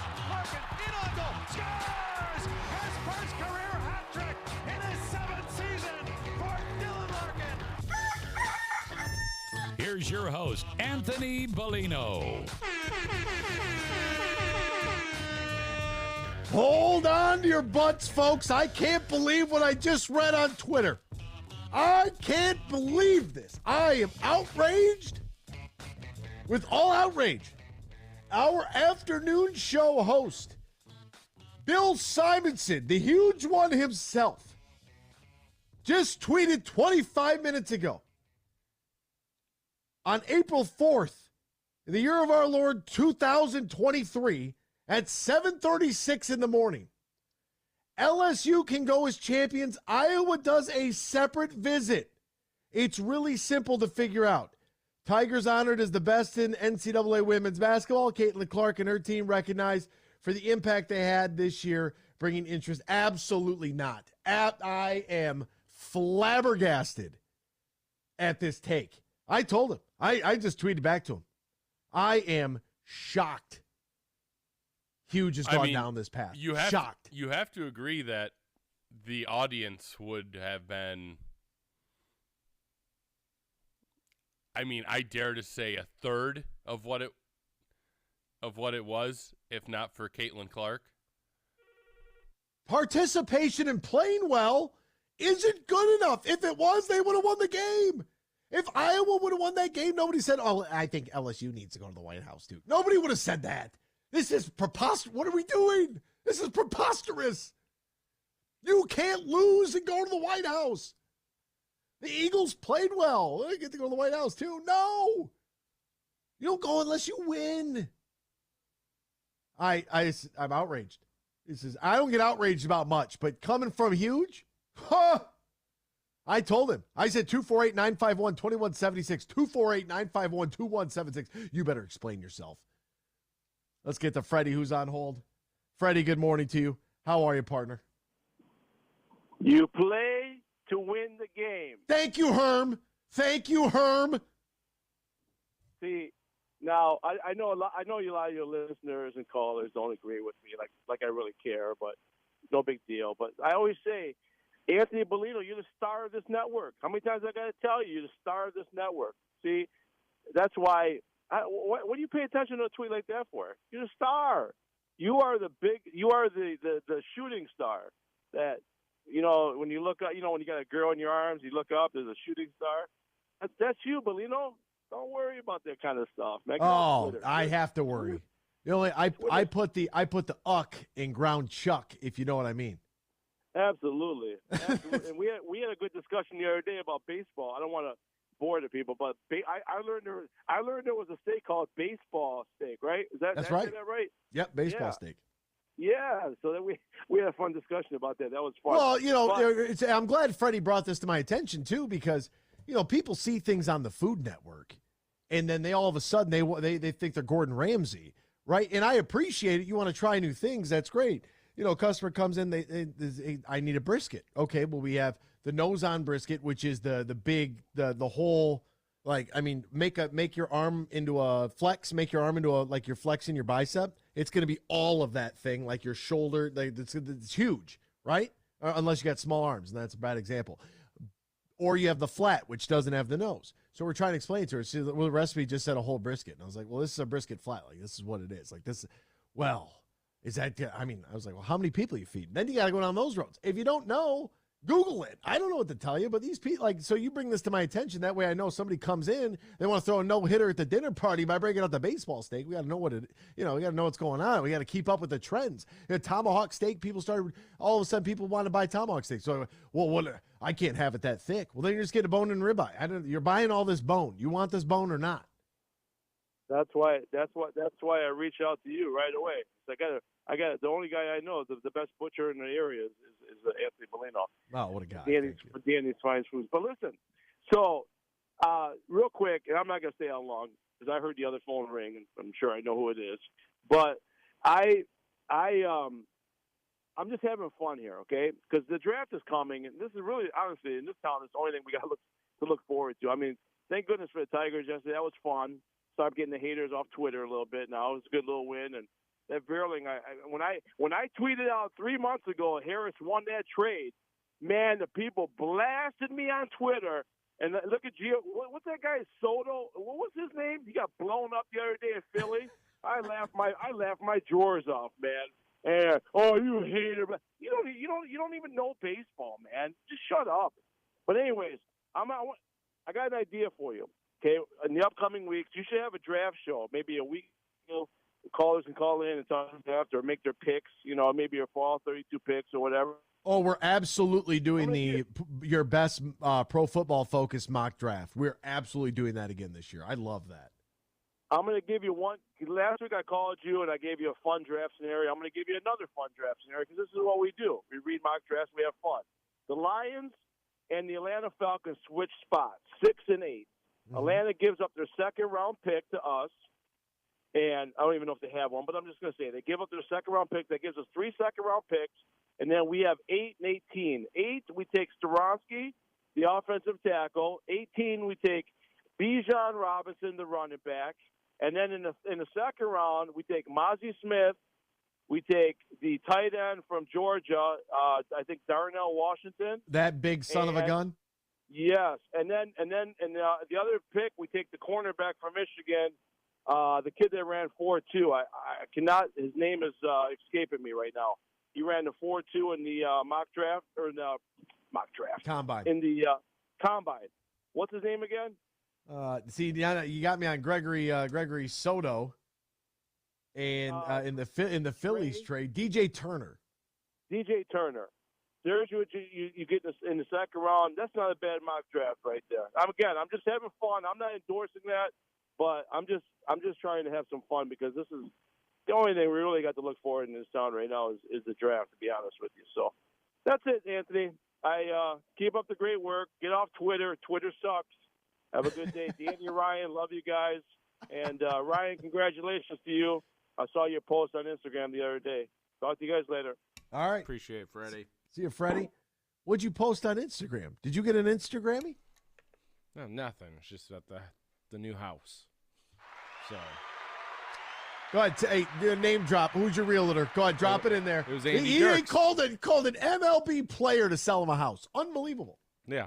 I've been telling my wife for years that Andy Dirks is going to sell us a house. She's like, I don't know. And then, yeah, it happened. That's a beautiful thing. Dale and Muskegon wants to talk a little Iowa LSU. Who asked me about Dale and Muskegon the other day? And I was like, you know what? I haven't heard from Dale. I hope Dale's okay. Dale, good morning to you, my friend. Wellness check. How are you, partner? Hey, I'm good. How you guys doing this morning? Excellent. Hey. I wanted to interrupt. I wanted to talk about this craziness about Iowa's going to the White House. It's this woke participation trophy era we live in. Guys can swim in girls' sports. I mean, fight each other. Guys fight. This is madness. It's like we're living in backwards land around here. You can lose, but still get to do the highest honor after you lose because you're pretty popular. And we want you to feel better about yourself. Freaking win. Play harder. Win. Try again next year. Guess what? Jalen Carter's coming back next year. You could try again then for the White House. But we don't just get to pick. Well, this year we're going to send both teams here because maybe we should all go to Disney World after we lose the Little League World Series. Right? I mean, what are we doing?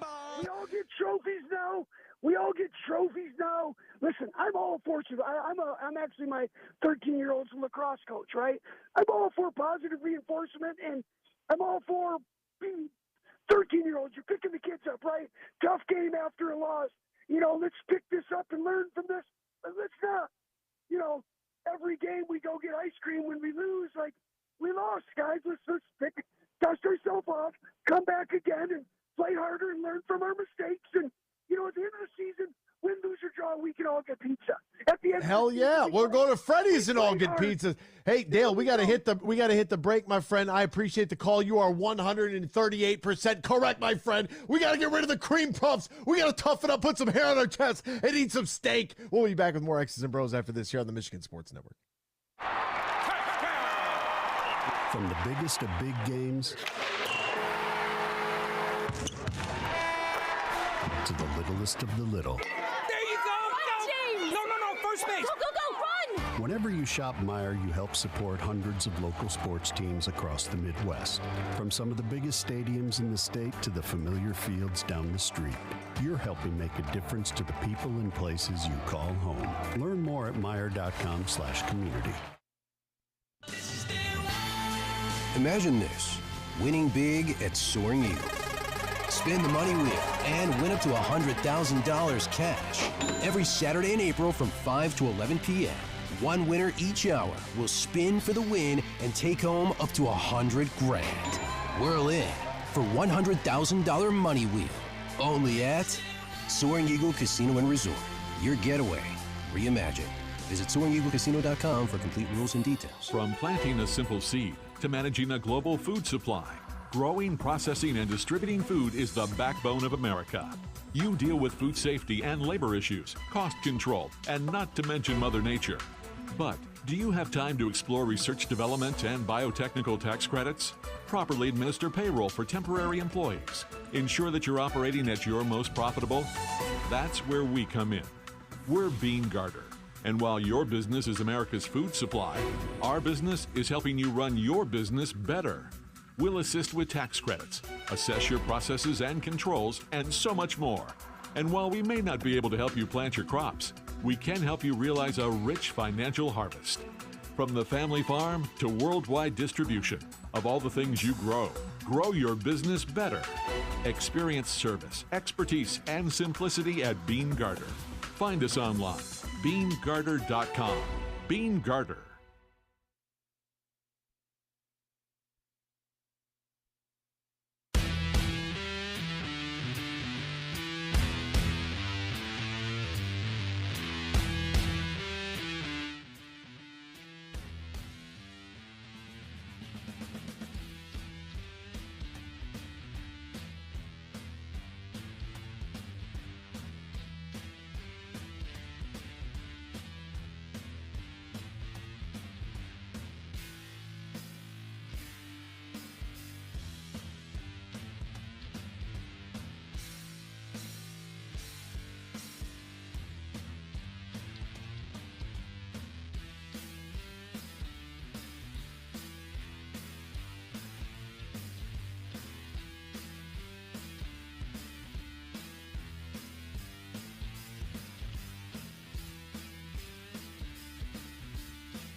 Dan always plays this song when he feels like my blood pressure's going up. It's like a little, I don't know what it is, but it's just like calming, peaceful, like bring the peace sort of music. Let's get to Mel, who's listening in Detroit. He's listening on 93.5 The Roar. Mel, what's going on? Hey guys, this is my first time really calling into a radio station in a long time. But I heard LSU, Iowa. They're inviting Iowa to the White House, or they're trying to set that up. So the First Lady, Jill Biden, let me find the actual article itself because I want to make sure that I'm giving you the right information here. But the First Lady, obviously LSU will be invited to the White House, and obviously she hopes that they accept the invitation. They'll come out to the White House. But then she goes on to say that it should be Iowa should get the opportunity to come to the White House too, because of how well they played in the game. That's what Jill Biden wants. That's great. Now, let's not take nothing away from that. Iowa played great, right? Caitlin, that's really the reason I heard all this talk Saturday around Caitlin, right, from Iowa. That's why I tuned in, because I don't really watch women's basketball like that. I do every once in a while. But I watched it. She had 30 points. She had a great game. Mm-hmm. We're not taking nothing away from that. Nope. But LSU scored over 100 points in the championship game. They shut them not down, but they won.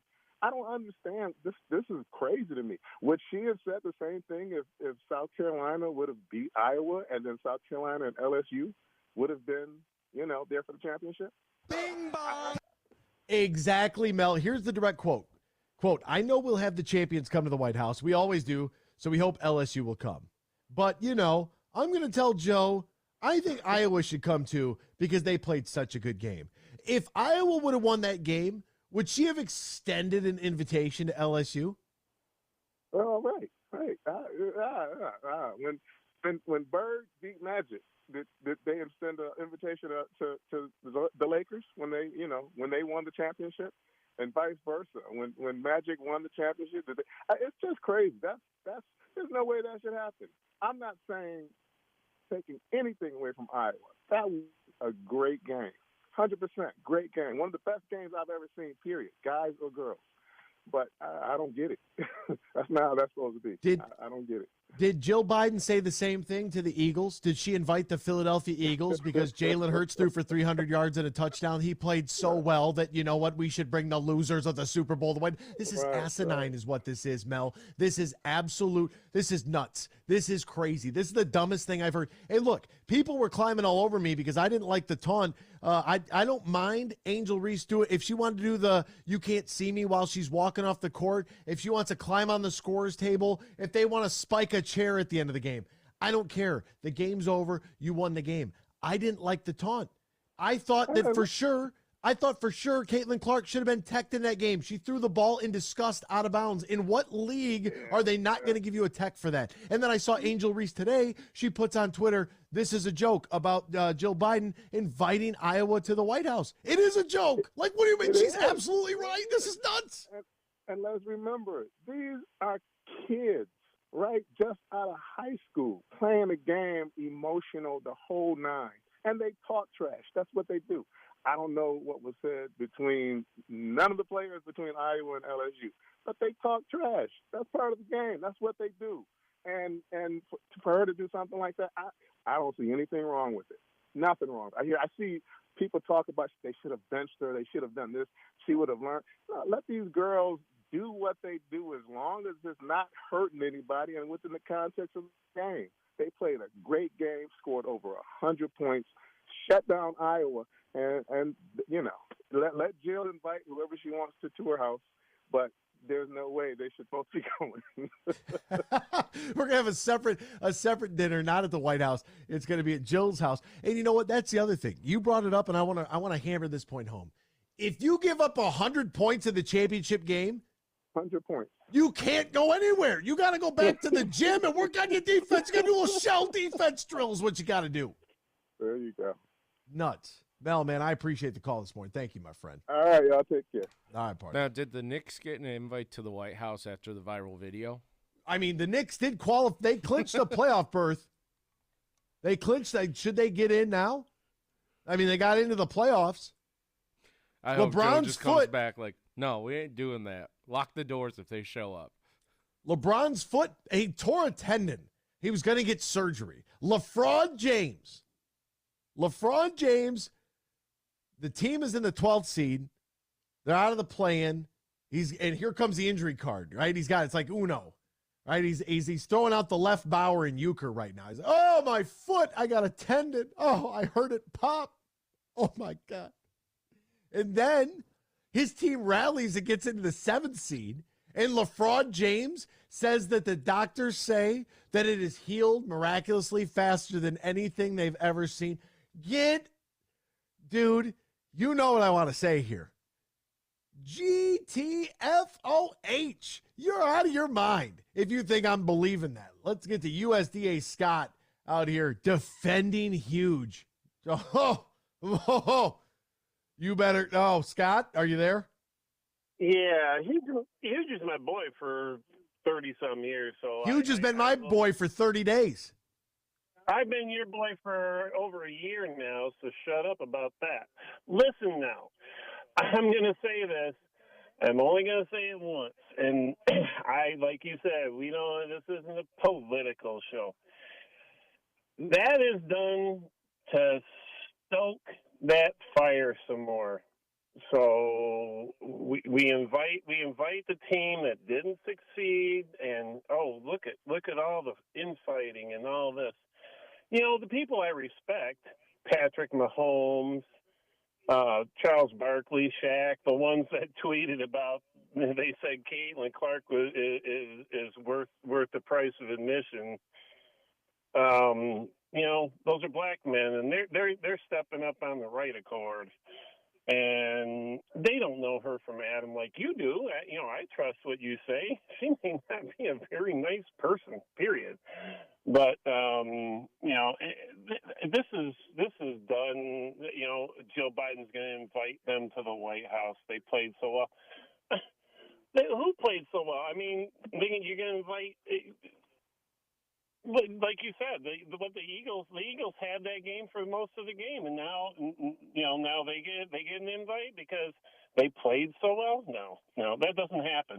There's a reason. I don't know the reason. I'm being cynical probably, but it's just it smells funny to me, and it stinks. Is what it does, Scott. It stinks. I know, and I don't think Hughes is being surprised. I think what he's saying is that girl was one of the most incredible talents we've seen in a long time, and that maybe they're deserving of something special. But I just don't. And when those guys tweeted, look it up. Look what Mahomes and Barkley and Shaq all said about Kate. I think it was their way of saying, calm everything else down, and we don't need to get into all this back and forth crap. Yeah, things did take a turn for the worse. I mean, it would have helped. I maybe you invite Caitlin Clark individually. Like Mel said, to a private dinner at your own house, because she Invite gave her to the basketball court at the White House. Yeah, she gave you 30. They can shoot hoops outside and do something. Not even that. You didn't win. They're not inviting any other loser. I don't care what kind of impact they have. Maybe maybe they'll just give her the Presidential Medal of Maybe she can go to Obama's court up in Nantucket. Or Martha's Vineyard or something, because Obama's a hooper. Maybe Michelle will invite Caitlin over there and make it all better. Oh, it's just absolutely preposterous. The whole thing. I can't believe we're doing this again. It's 2 days in a row. That tells you how good that game was that we're talking about 2 days in a row. We got to step aside. Love you, Scott. Appreciate the call this morning. We'll be right back with more X's and Bros after this here on the Michigan Sports Network. From the biggest of big games to the littlest of the little. There you go! No, first base! Go, run! Whenever you shop Meijer, you help support hundreds of local sports teams across the Midwest. From some of the biggest stadiums in the state to the familiar fields down the street. You're helping make a difference to the people and places you call home. Learn more at Meijer.com/community. Imagine this, a day filled with indulgence, bursting with excitement, and packed with extraordinary moments that build memories to last a lifetime. A day that is unmistakably yours, at the place that is undeniably spectacular. Whether you're winning big, dining lavishly, or relaxing oh so comfortably, it's your getaway reimagined at Soaring Eagle Casino and Resort. Huge here for my good friend Tom Rosenbach and his team at Bean Carter. They're one of America's top accounting and business firms. They're based in downtown Grand Rapids, and now they're stronger than ever before with their new partnership with Dorn Mayhew. Now, Dorn Mayhew is an east side firm. Now you get the west side of Michigan with Bean Carter, and whether you're a small business or big business, they can handle all of your accounting and business needs at Bean Carter. Just go to BeanCarter.com. That is BeanEGarter.com. And I mentioned with their new partnership with Dorn Mayhew, they cover all of Michigan, the Midwest, and coast to coast. Find out how the pros at Bean Carter can help your business today. Go to BeanCarter.com. That is BeanEGarter.com. And I know Tom Rosenbach and his team are so happy about their new partnership with Dorn Mayhew.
Share your thoughts all morning long on the Meyer guest line. Call 248-951-2176. That's 248-951-2176.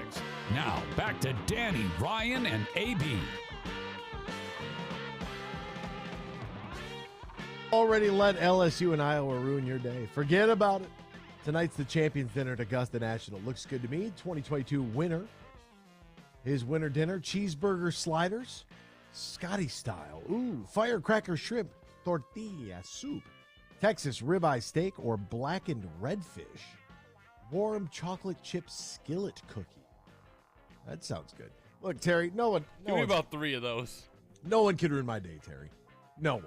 I mean, people were they were texting me, calling me, tweeting me last Friday. They thought Hunter Dickinson was going to ruin my day. It's not going to ruin my day. None of this stuff affects me on a day-to-day basis. After this, I get to go to work with my parents. We get to spend some time together. It's going to be great. You think my day is going to be ruined before 9 a.m.? Talk to me at 5 p.m., and let's see who ruined my day. It's probably the guy from Piegate, that mess of humanity that barehanded ate a pie. And the only reason we knew this because we discovered a pie box that was just blown to shreds. And it's like, why is there a half-eaten pie?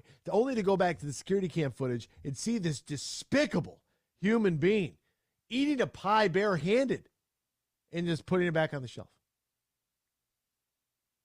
These are the people you want roaming the streets. I can't wait to see this guy again. Piegate 2023. All right, let's get to Dougie Fresh, who's on hold right now. Doug, good morning. Good morning, guys. How are you, partner? I'm doing great. That was a heck of a tournament. It's sad to see the season end, but what a season it was. I do like Coach Barlow's comment earlier in our number 2, how the NCAA tournament is much like a bachelor party because it's just nonstop the first weekend, and you're just going crazy when you first get there, and then you're just limping towards the finish line, just trying to make it. It is. I mean, for a hoops junkie, there's not much better 3 weeks to just to have all the excitement, the drama, the upsets, and just I think pretty good quality basketball. I always hear NBA guys want to dig on the college game because you don't see like the sharpshooters, like the guys that basically can make a 3-pointer with their eyes closed in the NBA. I thought Kenny, I don't know if you guys watched the post game last night, but I thought Kenny said it well, where he said what makes the tournament so good, especially if you want to compare it to the NBA, is you have that level of competitiveness because you don't know what's going to happen. Like he said, sometimes the NBA, you already know it's coming. You know, Steph's going to get this, whatever it might be. You can see the sequence play out, right? The guys are so good that they're not going to let the alternate ending happen. And I think that's just what makes the tournament just so fantastic is you just have that high level, guys giving it their all. I mean, you watch teams like San Diego State and Florida Atlantic, and you watch those games, and I would say if you appreciate the game of basketball, you come away from those games not thinking, oh wow, it's not that it's ridiculous that this team got there, but look at the build of this team. I can see why they got there. They're deep. They play phenomenal defense. They play together. They play smart. They do the right things that you need to do to be successful. Yeah, for me, I like the tournament, and I think that the one and done element of it, the single game elimination, we saw with the World Baseball Classic. Like we see it every year with like the college football playoff. We see it with the NFL playoffs. Whenever everything is on the line in that one particular individual game, that heightens the level of literally everything throughout the course of the tournament itself. And for me, I loved it. It's much different than the pro game. It's slower than the pro game.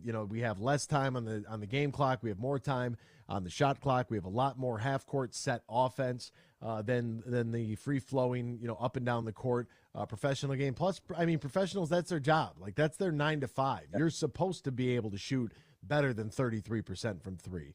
You know what I'm saying? And then you have the cream of the crop as far as athleticism, where you have 7-footers that are knocking down threes and dribbling like guards. Like the NBA is a league of aliens, but it's not to take away from what the college guys are doing. Albeit, some of these schools are on spring break.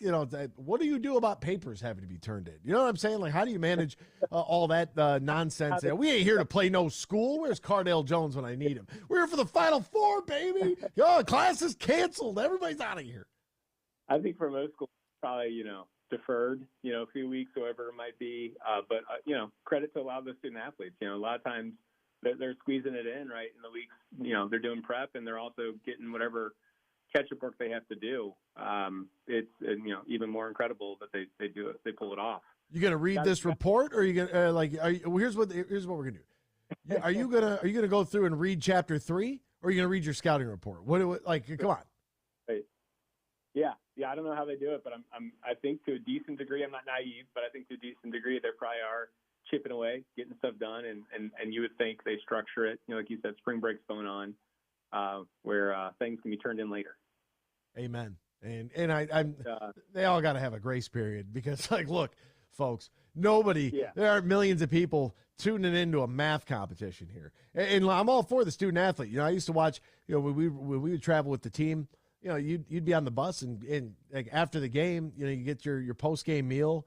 Get on the bus, and next thing you know, it's laptops, it's books, it's notebooks, and everybody had like their own row on the bus, and it's just people with stuff sprawled out all over the place, trying to get comfortable, trying to get some work done. Like it's a grind for them, man. God bless them. But I thought it was a great tournament, and with San Diego State, with FAU, with UConn, Miami, you have your high majors, you have your mid majors, you had your Cinderellas, you had your buzzer beater. You had your upsets. I think it was everything that any basketball fan could want. I thought it over delivered. You know what else you had? What's that? You had your third Big East team win a national championship in the last 10 years. Oh God, here we go. How does it feel with your team sweeping the national champs, Dougie? What's that? I said, how does it feel with your team sweeping the national champs? We're claiming a transitive national championship. So my Musketeers beat them twice. The only team that they played this year that they never beat, because they split with I think every other team in the Big East, or at least got them once, and they never. That's the incredible part. They never lost a game to a non-conference opponent this year. They only lost Big East games. They finished 4th in the Big East. You should change your name on Twitter to Chief Propaganda Officer of Big East Basketball. That's what you. Here's the thing. So I get, you got the scale of the Big Ten, but let's have some appreciation for the focus and the prioritization of 10, now 11 schools to prioritize basketball. And when everyone was saying the Big East was dead, when the Syracuse and the other schools left, look at Syracuse since they left. I mean, that's a shell of a football and a basketball program. Now, hopefully they'll come back now that Jim retired. But you look at that, you look at the TV deal. I think the Big East might have the best TV contract with it's just perfect timing with Fox Sports launching FS1 that year. I don't watch any games streaming. Like every Xavier game is on Fox Sports 1. I think I had maybe one I can think of in the last 2 years. What channel is Fox Sports 1 on your TV? What's that? What channel is Fox Sports 1 on your TV? I don't know. I do Sling, so it's the second one on the list. I have no idea. They don't all right. know. That's fair. That's fair. It's weird, but it's fantastic. I see what game is the IU game on? I don't know. They're playing Purdue on what? On Big Ten Plus or where the heck it is? What? There's none of that. They get 3 or 4 national Fox games every year. Again, look at the prioritization. A heads up to the MAC conference. Focus your resources.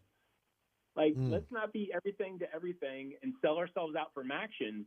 Let's actually capitalize on what we can. Oh, you saw what they did too. Right after I went on that big tirade about the 2 most important rivalries in the conference, Central Western and BG Toledo. You heard the MAC office listening to this very program the day of the schedule release, and then boned us both. I'll tell you what. I was at the wonderful opening day festivities. I went to our Friends of Rocky gathering on Friday. Talked to UT's great AD. Brian Blair, friend of the show. He's a lovable character, isn't he? I love that guy. And he knows our feelings toward those games, and I feel he's going to make the right actions and corrective actions as long as his other college sports directors will make the changes for the MAC. So hopefully I'll get right sized. But you know what's crazy is right after he got hired, we had him on the show in a little introductory, new AD, and I was down south at the time, and we exchanged a couple of text messages. He's like, "Let's go to lunch." And I was like, "What universe am I living in right now where an AD wants to go to lunch? What a guy!" I tell about butter and the right bread there. I'll tell you what, geez Louise. And he wouldn't even let me buy my Reuben at the Blarney. Can you believe that? I can believe it. He's a good guy. What a guy. All they've done is won too. MAC championships and all the major sports. We can be sad the hoops is over, guys. And I guess there's probably baseball season going on, but we can be excited because my golf league starts in less than a month. Oh, it's beautiful. Golf. Chili Open, baby. Get out there and swing them. Dougie Fresh, the chief propaganda officer of the Big East. He only calls in a 4-month span when college basketball is out. So you can talk about D'Artagnan and the Blue Blob down there in Cincinnati. Hey, Doug, as always, my friend, it's a pleasure. Did you run your miles today, by the way? I did. Absolute psychopath, folks. It's like -4 degrees in February, 13 feet of snow, and this guy's out running around. Go. Salted roads. Get out there at freetoledo.com. There he goes. All right, Dougie Fresh, appreciate you, man. Here is Coach Dutch afterwards. Coach Danny Hurley and UConn Huskies on a national championship, very deserving. They played at an elite level the entire tournament.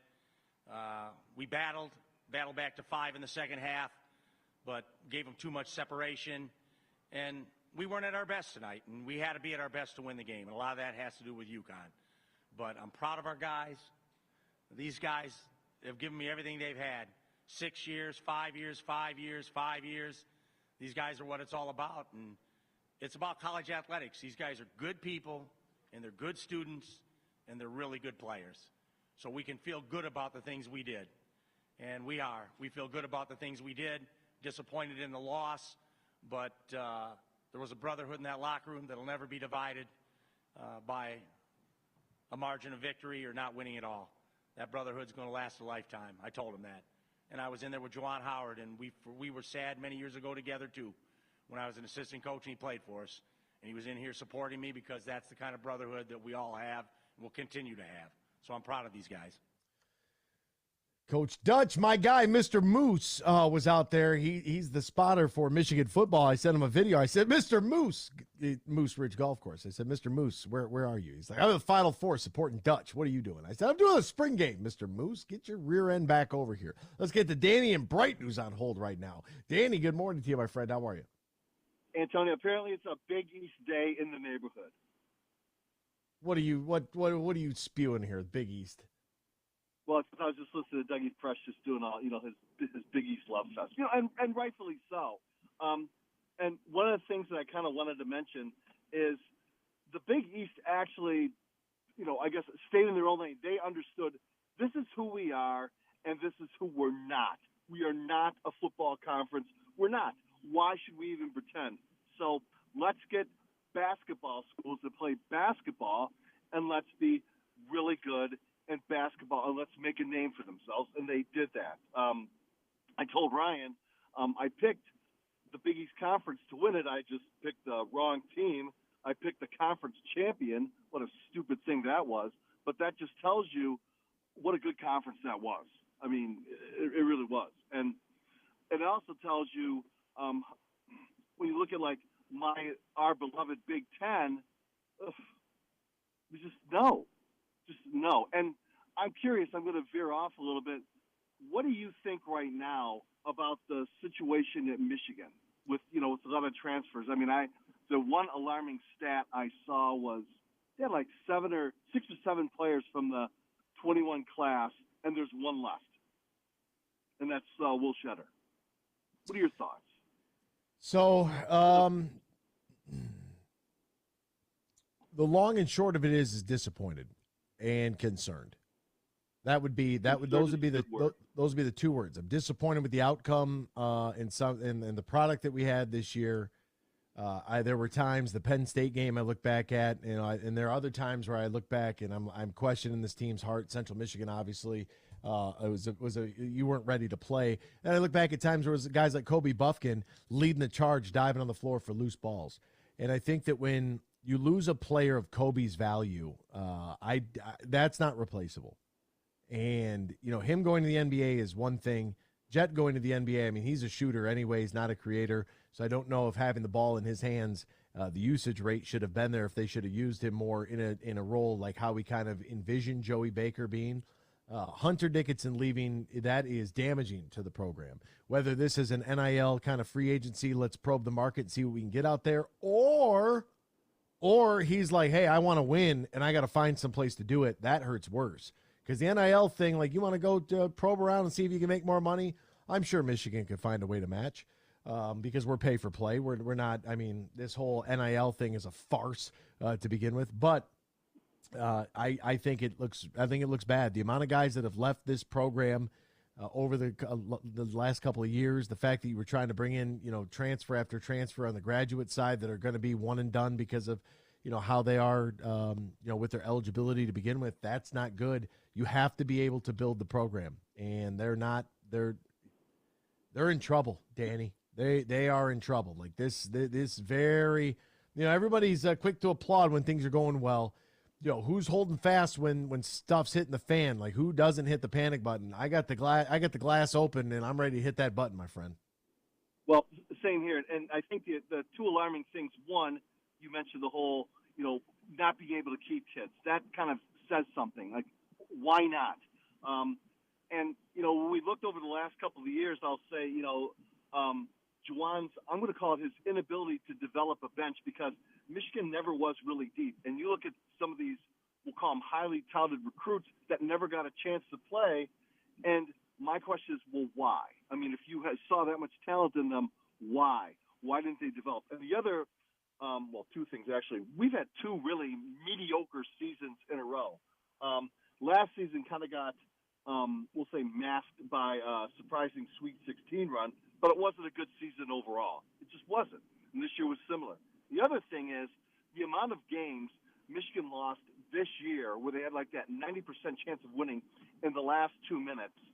That, to me, is screams to me that there's something amiss, because you can have one or two of those, and that's just the kid. But when you have them over and over and over, that's not the kids. That's what's happening with them, because they're not able to handle that.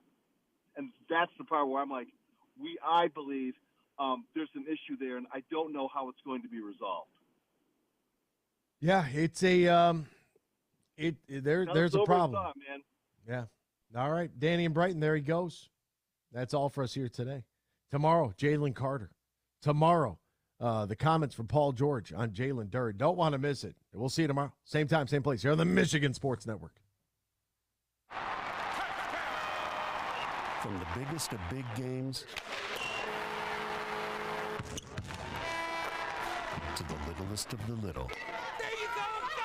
No, first base! Go, run! Whenever you shop Meijer, you help support hundreds of local sports teams across the Midwest. From some of the biggest stadiums in the state to the familiar fields down the street. You're helping make a difference to the people and places you call home. Learn more at Meijer.com/community. They say consistency is the key to success. They weren't wrong. So how about grabbing a beer that's consistently smooth, consistently refreshing, and consistently light? You might just find that the road to success can be pretty enjoyable. Michelob Ultra, the perfect balance of taste and refreshment, and only 2.6 carbs and 95 calories. It's only worth it if you enjoy it. Enjoy responsibly. Anheuser-Busch Michelob Ultra Light Beer, St. Louis, Missouri. From planting a simple seed to managing a global food supply, growing, processing, and distributing food is the backbone of America. You deal with food safety and labor issues, cost control, and not to mention Mother Nature. But do you have time to explore research development and biotechnical tax credits? Properly administer payroll for temporary employees. Ensure that you're operating at your most profitable? That's where we come in. We're Bean Garter. And while your business is America's food supply, our business is helping you run your business better. We'll assist with tax credits, assess your processes and controls, and so much more. And while we may not be able to help you plant your crops, we can help you realize a rich financial harvest. From the family farm to worldwide distribution of all the things you grow, grow your business better. Experience service, expertise, and simplicity at Bean Garter. Find us online, beangarter.com. Bean Garter.